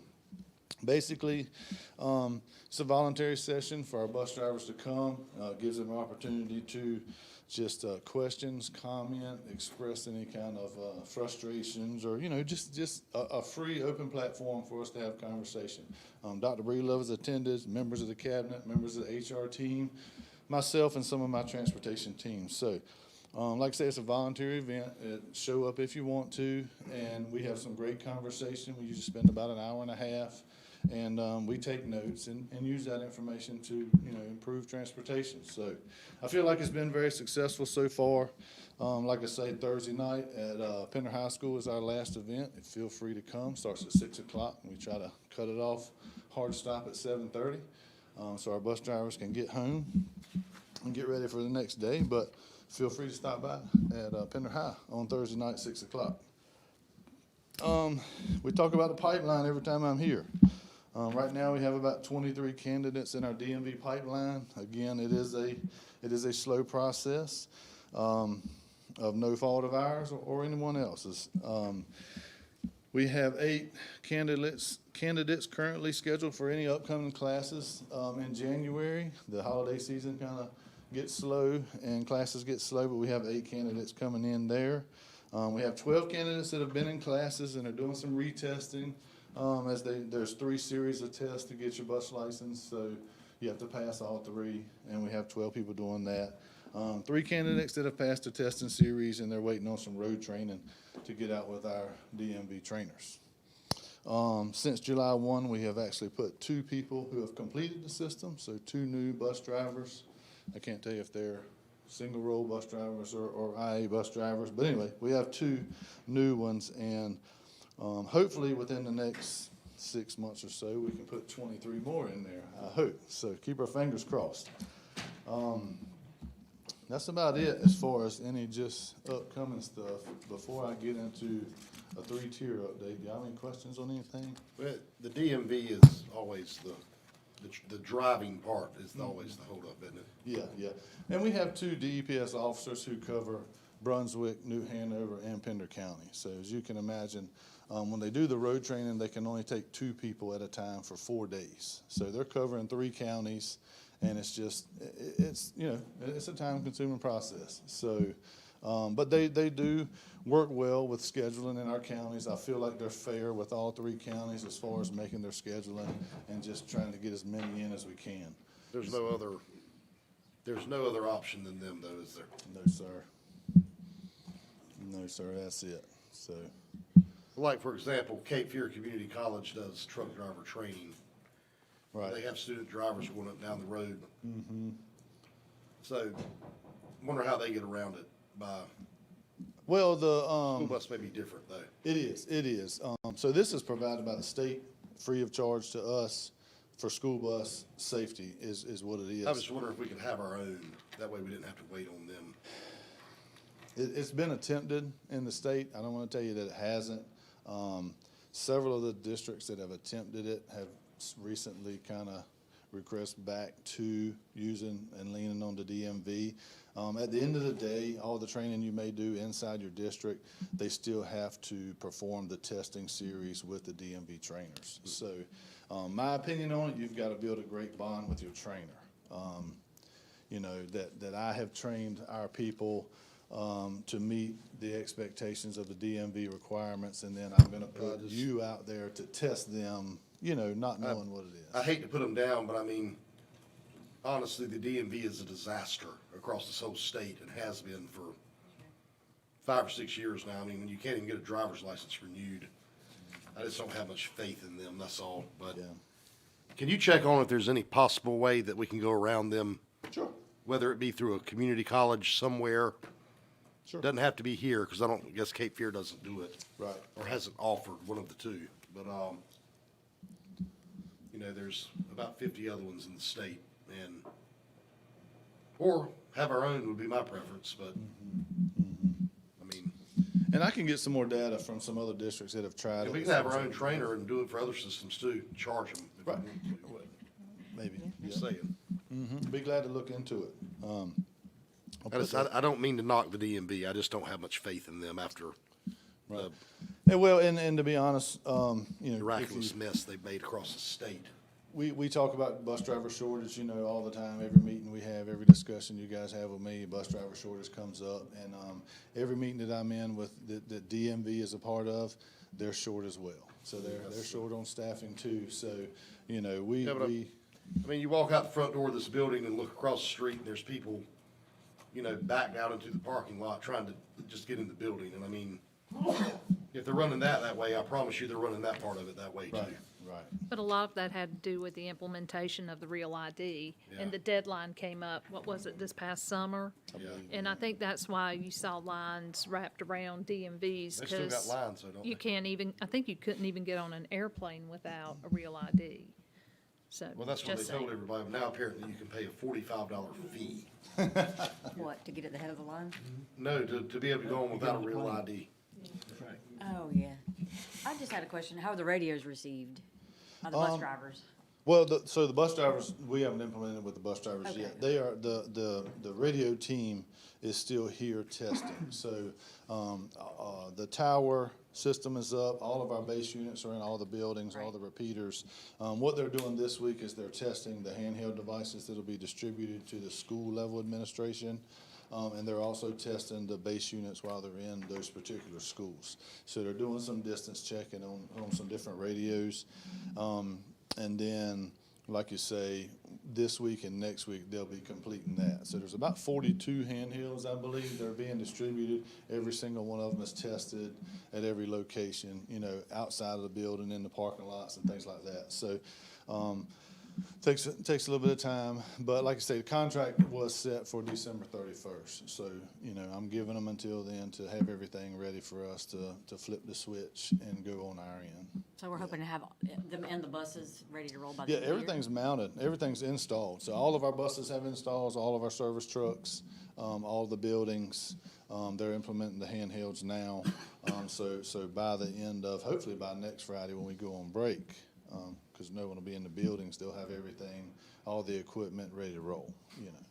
So when we come back January 1, we're going to slowly kind of implement this, because you can, every radio that's out there, you can hear what's going on. So district-wide, we felt like this was the easier way to go with less confusion on flipping channels, because we do have buses that cross boundary lines for different schools, and you would have to change channels back and forth to make sure you're on the right location.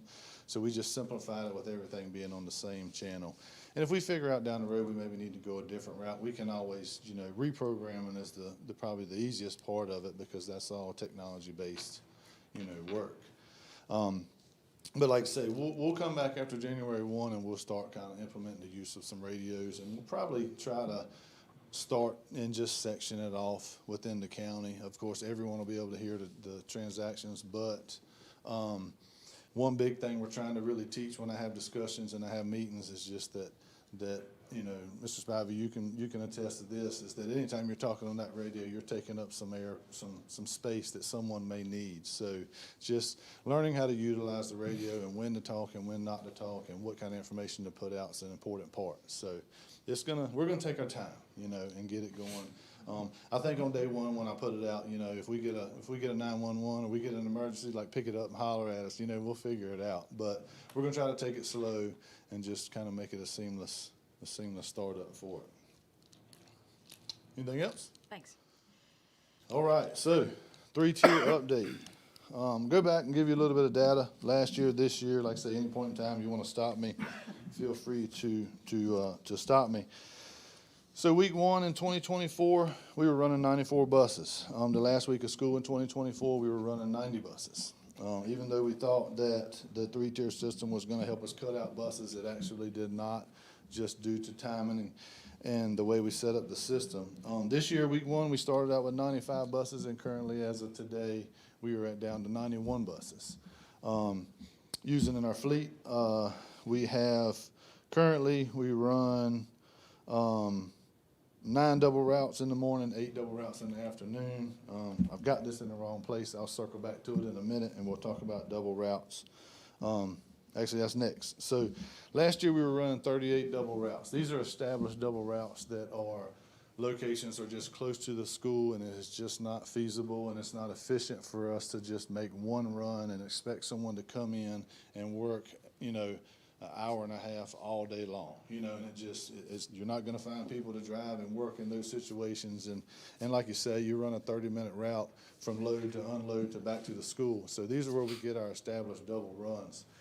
Now, with consolidating some stuff, we've managed to cut it down this year.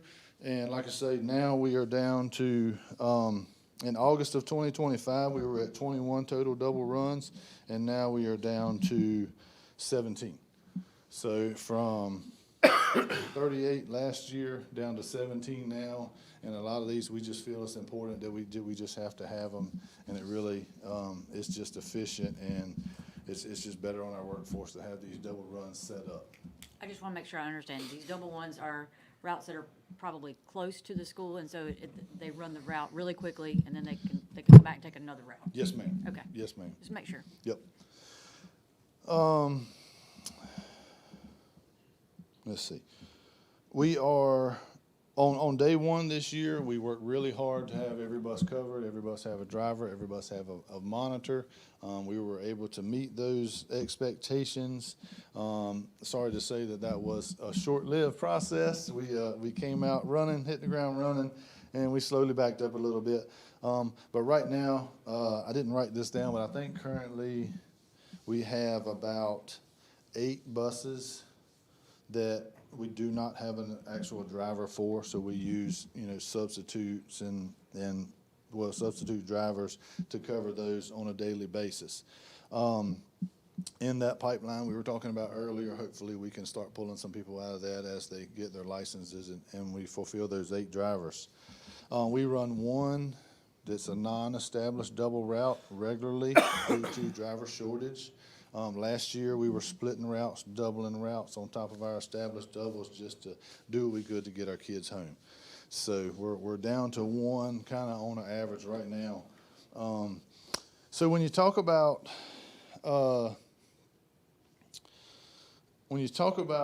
instructional time, we always talk about that. So last year in 2024 and 2025, we averaged an hour and a half of loss of instructional time in the morning. That basically means we had buses arriving at school anywhere from an hour to an hour and a half late. Even though the 3-tier bell system is not perfect, it has brought the loss of instructional time down to basically 0. We have every bus, every high school bus, every elementary bus, every middle school bus is arriving at school on time before the tardy bell rings. Say that one more time. Yeah, out loud. Say that one more time. I want everybody to hear that. We have, this year, we have pretty much brought instructional time loss down to almost 0. I hate to say 0, but we will say almost 0.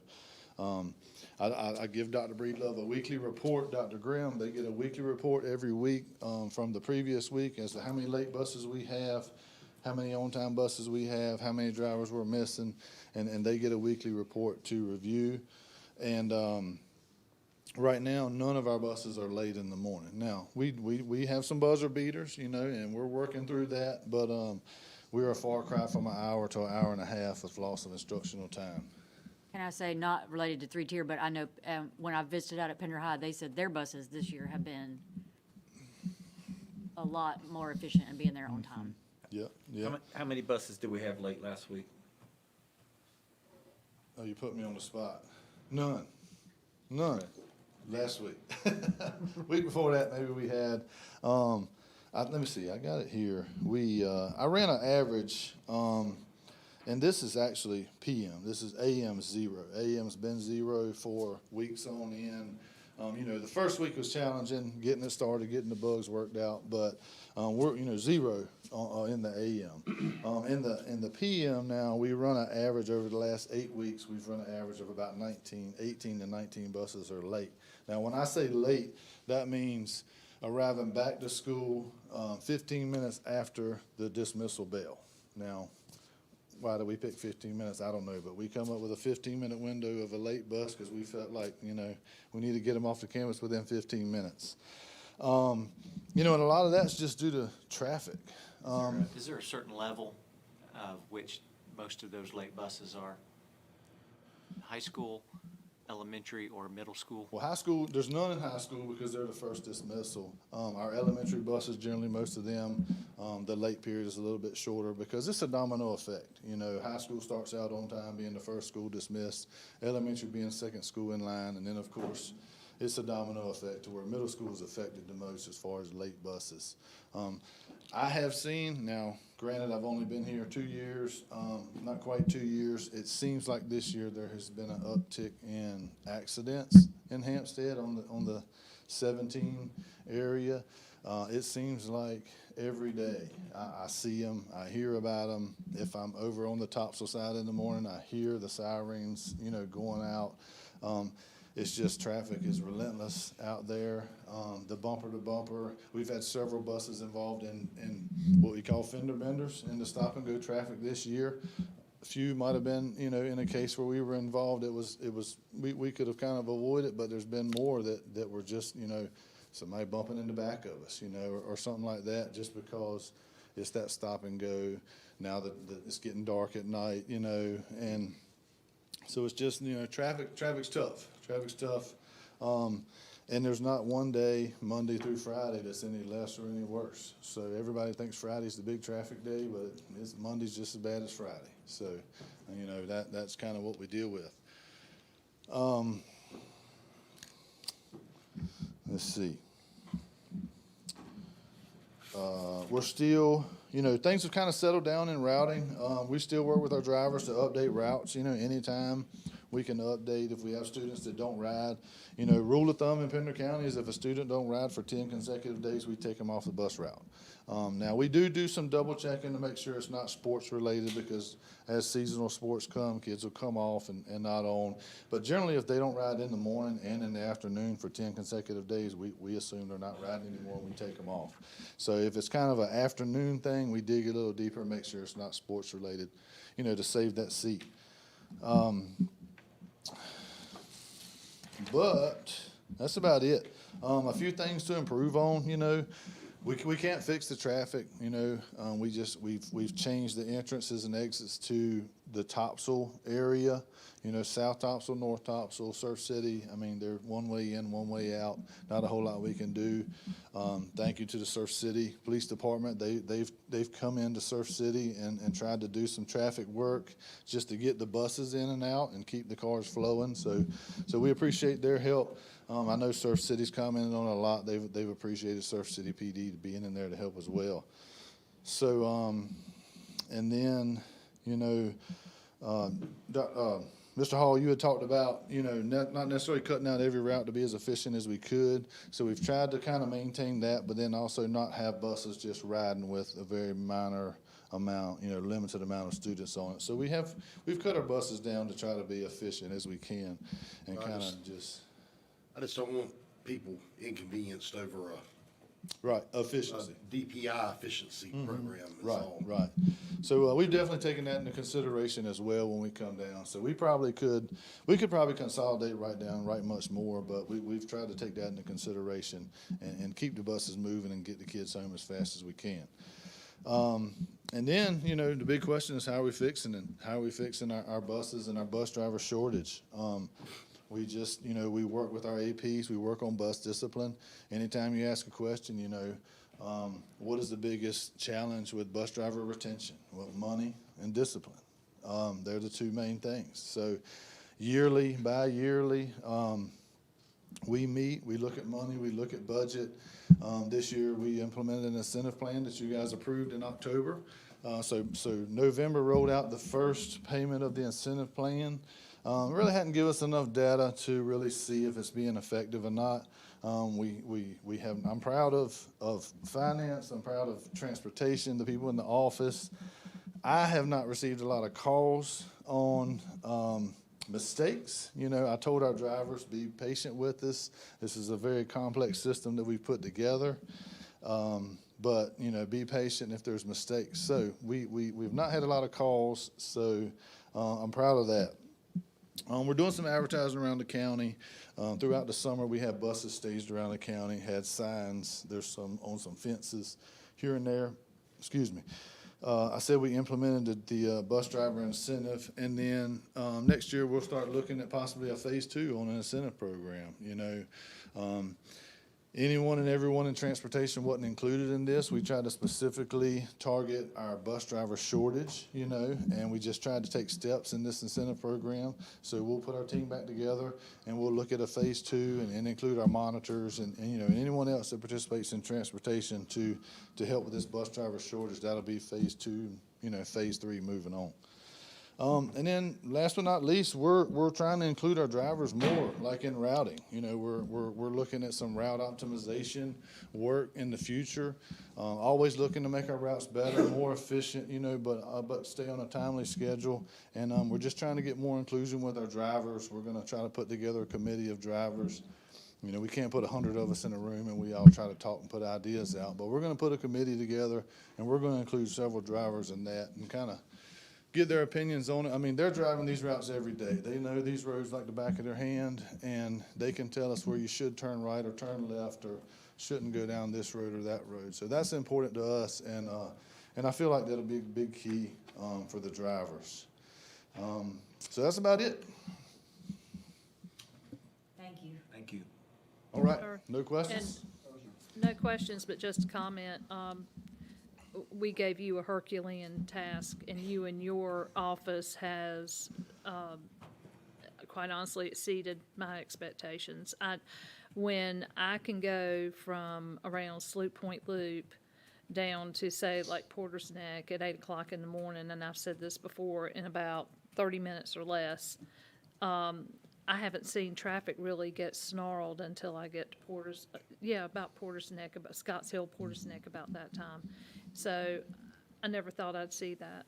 Yeah, yeah. And I can say, Y'all have definitely cleaned it up, but I know that you also worked with DOT, and you've tried to partner with everybody who could help us, and for that I say thank you. we did. When we started discussions, DOT kind of put us out as to, this is what you get and what you get is what you get. But when exactly, August 25th, DOT was there. They were there. They were helping us. I know they spent 2 weeks out there with me, adjusting light times, adjusting schedules. I learned a lot about stoplights while I was out there, but they were very helpful. As in some of our initial meetings, priority was 17 northbound, southbound traffic, and that's what we had to go off of. So we appreciate DOT, and I think I can speak for the principals and the APs and Dr. Breedlove and the administration that we thank y'all for being patient. Some of the parent traffic lines, in the Topsail area, that we've changed it 3-4 times, to try to find a method that's going to work. So, again, this isn't perfect, but we had to start somewhere. So we've shown that we've minimized the loss of instructional time right down to nothing. And It may not be perfect, but it's a hell of a lot better than it was. It is better. Agreed. It is better. There's no question about Agreed. that. I was gonna say, I live in Burgaw, but Mr. Reeves lives over in the Hampstead area, and he was telling me that y'all had realigned some traffic flow to get them off of the road, right? Yeah. Exactly. No more cars waiting to get into the schools. Right. They're going all the way around behind it and in. Yeah. It's a snake pattern to get in there, but I'm not blocking up 17. And a lot of times blocking up 17, your buses get caught in that. So then that puts our buses later getting into those parking lots. So getting the cars off help get the buses off. And with the 3-tier, it lets them unload and get back out and pick up another load. So it's been very helpful. We can only go up from here. We're going to have some meetings starting, I think, after the first of the year and have some discussions and pointers. And Dr. Breedlove's going to put together a team. What can we do to make it better next year? So, it has been a positive movement for us, and we appreciate your support in it. And like I say, we only look to get better from here. Thank you. All right. All right. Thank you. All right. Next is our consent agenda, item 12, and it has items 12.1 all the way through 12.7. And the information is in our packet, and some of this has been reviewed earlier. So does anyone have any questions or would like to pull out anything or have someone come up and present anything? Thank you, Ms. Allen. I make a motion to approve the consent agenda. Second. All right, Ms. Burns has made a motion. Ms. Hanson has made a second. All in favor, please say aye. Aye. And that's unanimous. Thank you. An action agenda, item 13.1. Dr. Grimm again. Well, hello again. The first one is, I'm just asking the board to approve the J.H. Lee change order app, which was shared by the MVP earlier. So,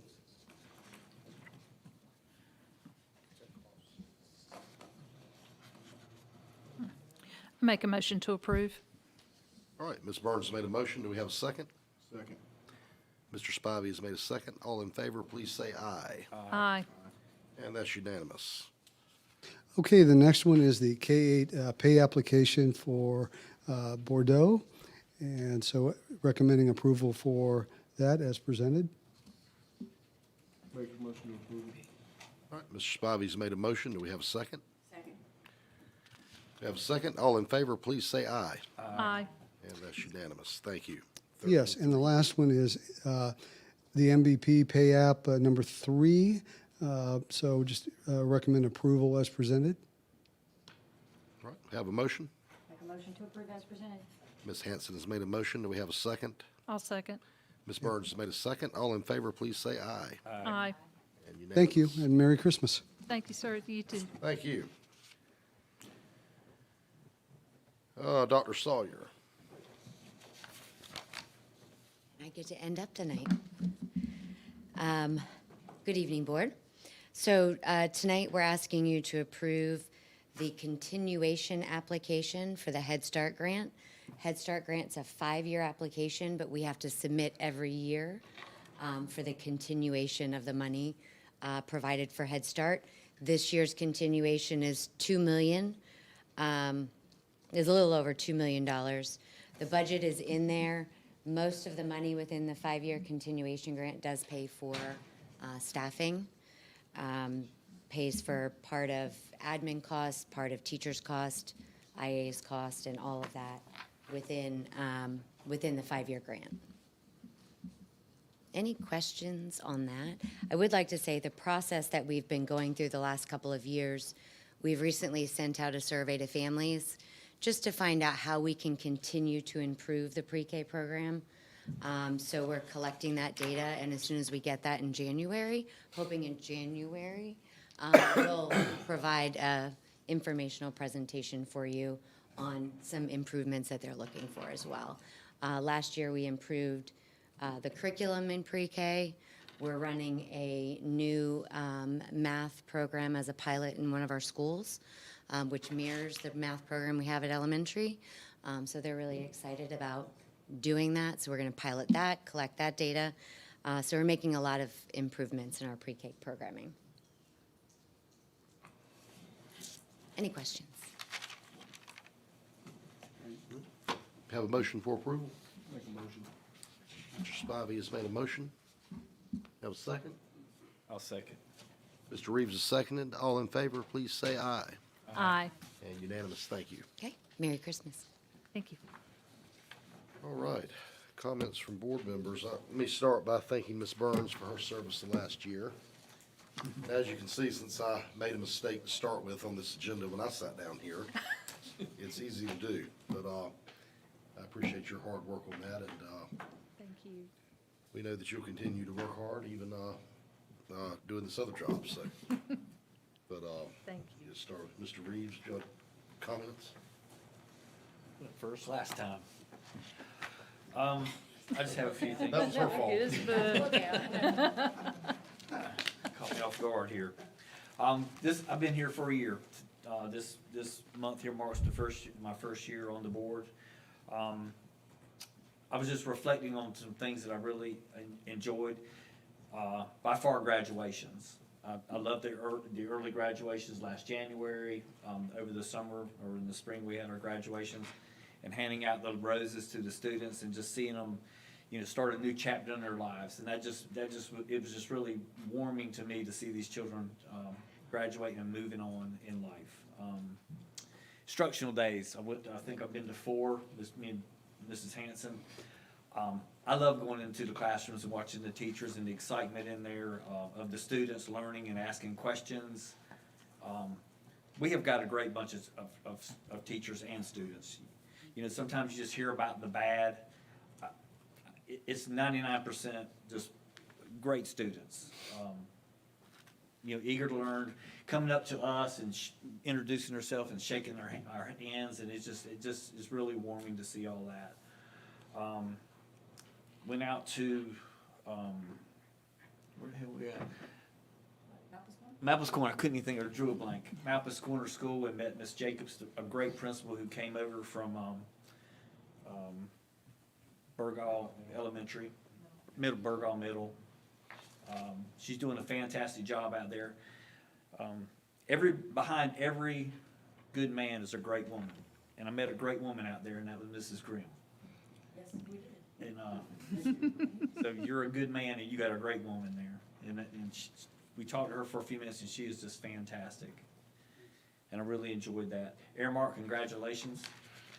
Doing a great job. We went back in the cafeteria over there at Malpas Corner, and same thing. It was great food. I love seeing the fresh fruits and vegetables. Mr. Hall, in the very first meeting, got that done. And it's just been night and day talking to the teachers and principals. That was before I got here, how the food has changed. And I want to thank you for that, because sometimes that's the best meal some of these kids are going to get. And that just really was fantastic. Mrs. Burns, thank you for a year of hard work and leadership. And Mr. Hall for taking over, and Mrs. Hanson. I think y'all are crazy, but but somebody's got to do it. But so thank you so much. Dr. Breedlove and everybody in this room. We have let this staff do their job. We're not micromanaging them, and you can see the results of just letting them do their job. They're professionals, even with the teachers and principals. Just let them do their jobs, and that's what we've done. And I can just see the results. And I just want to thank you for all your hard work. And that's it. Thank you. Well, Tommy didn't leave me much, but, Sorry. no, it's okay. No, any caveat off of what these guys are saying, and we see the work. We really do. And it's, quite honestly, it's amazing how sometimes you think you run into this big problem, and you sit down with a team that is dedicated and it communicates to form that plan of execution. And if you give them time, they execute it, and they execute it well. So, I know we say thank you to y'all because y'all are the MVPs behind the scene. And like Tommy said, we're not micromanagers. And when you give them that space to do their job, usually it gets done right. So happy birthday, Don. Ms. Burns, thank you, for your knowledge that you've passed along. Thank you for, holding that chair down.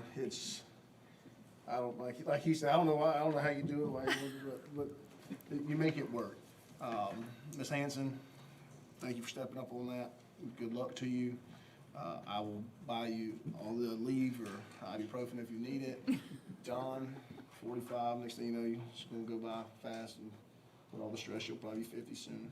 But anyway, no, Merry Christmas. Remember what season's all about, and thank you for what you do. Okay, well, congratulations, Chair Hall, and happy birthday. Thank you. And also to you, Vice Chair Ms. Hanson, congratulations to you. I had an opportunity this past year to be the chair of this board, and I just wanted to thank all my fellow board members for working with me so well. I think that we have moved forward as a board, and we are definitely, like I said, it takes a while for a new board to gel, and I think that we're there. And I also wanted to give every thanks to Dr. Breedlove. You have supported me this past year as board chair. I cannot tell you how happy I was to work with you, from everything from the calls of, okay, Mrs. Burns, we got a problem, to let's go meet and talk about the agenda. And I had some goals that I wanted to have this year. I wanted us to go make a legislative visit. Thank you, y'all, for making that happen. I think we need to do it more. I think as a collective, we need to go up to Raleigh and we need to let them know what the needs of the Pender County schools are. I think we also need to work more closely in that same vein with our county commissioners. Pender County as a whole has a lot of needs, and that's what we are supposed to do, is work together with our fellow elected officials and make sure that Pender County gets what she needs. And a lot of that, I know that every time that we have a need, we have to go to the county commissioners. But we also need to remember that we are a board on our own, and the decisions that we make here are the decisions that we are responsible for. So with that, again, I wanted to say, Mr. Taylor, congratulations on your retirement, sir. You've earned it, and we're going to miss you. Congratulations to the other Miss Dr. Taylor. So proud of you. I know you've worked very hard to get where you are with that, and that was a long journey, and congratulations to you, sir. Let's see, am I missing anyone? Oh, And I just wanted to give out a shout out to Mr. Beck, who came in earlier for public comment. I've known Mr. Beck now for a couple of years, and whenever he comes in, I know that we're always going to get an update on his children, and especially his, especially the EC program.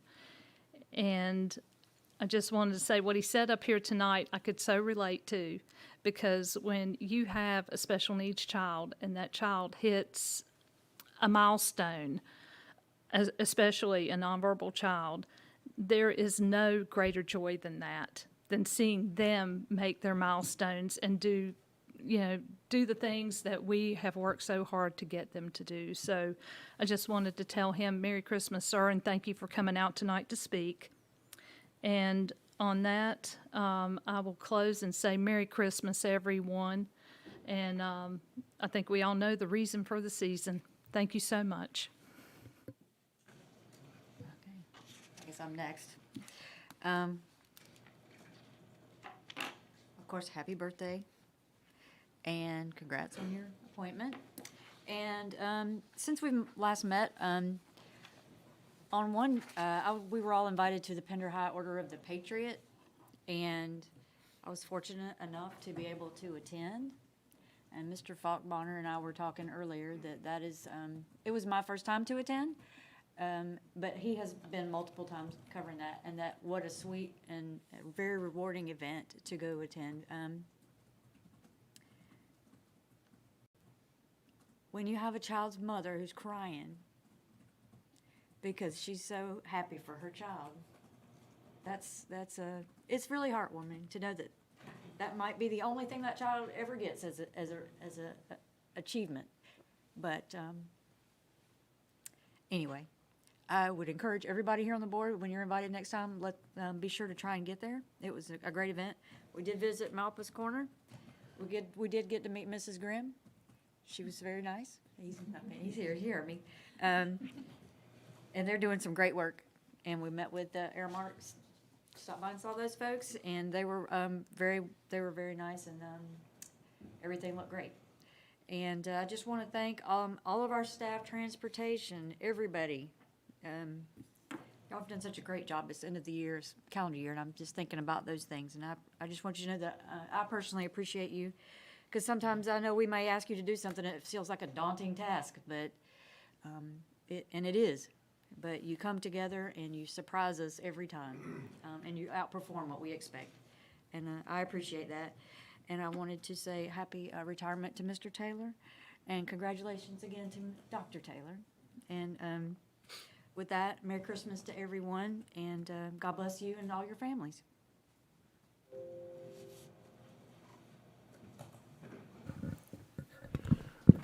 All right, board. I get to be the last one to speak tonight before the adjournment. The first thing I want to say is thank you for each and every one of you. We close out another calendar year together. I appreciate the opportunity to serve as your counsel. It's always a pleasure. Ms. Burns, thank you for your service as chair. It's a thankless job. There are so many hours that get poured into this position that the outside public will never know how much time you spend. Well, I forgot all the calls from you too. Well, yes. And thank you for your support. Mr. Hall, congratulations. We get to do this go around again together, which I'm very excited about. Appreciate you being willing to step into the chair and for your service. Ms. Hanson, looking forward to working with you. It's going to be a great opportunity in the vice chair seat. Dr. Breedlove, outstanding 2025. 2026 is going to be even better.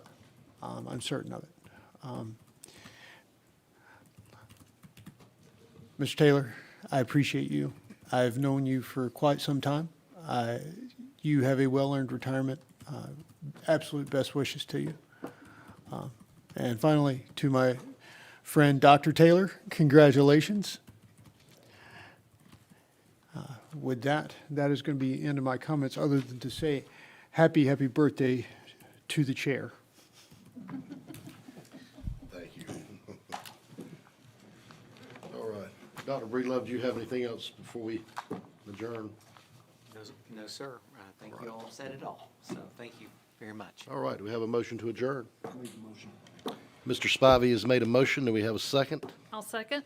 Ms. Burns has made a second. All in favor, say aye. Aye. Anyone opposed can stay here.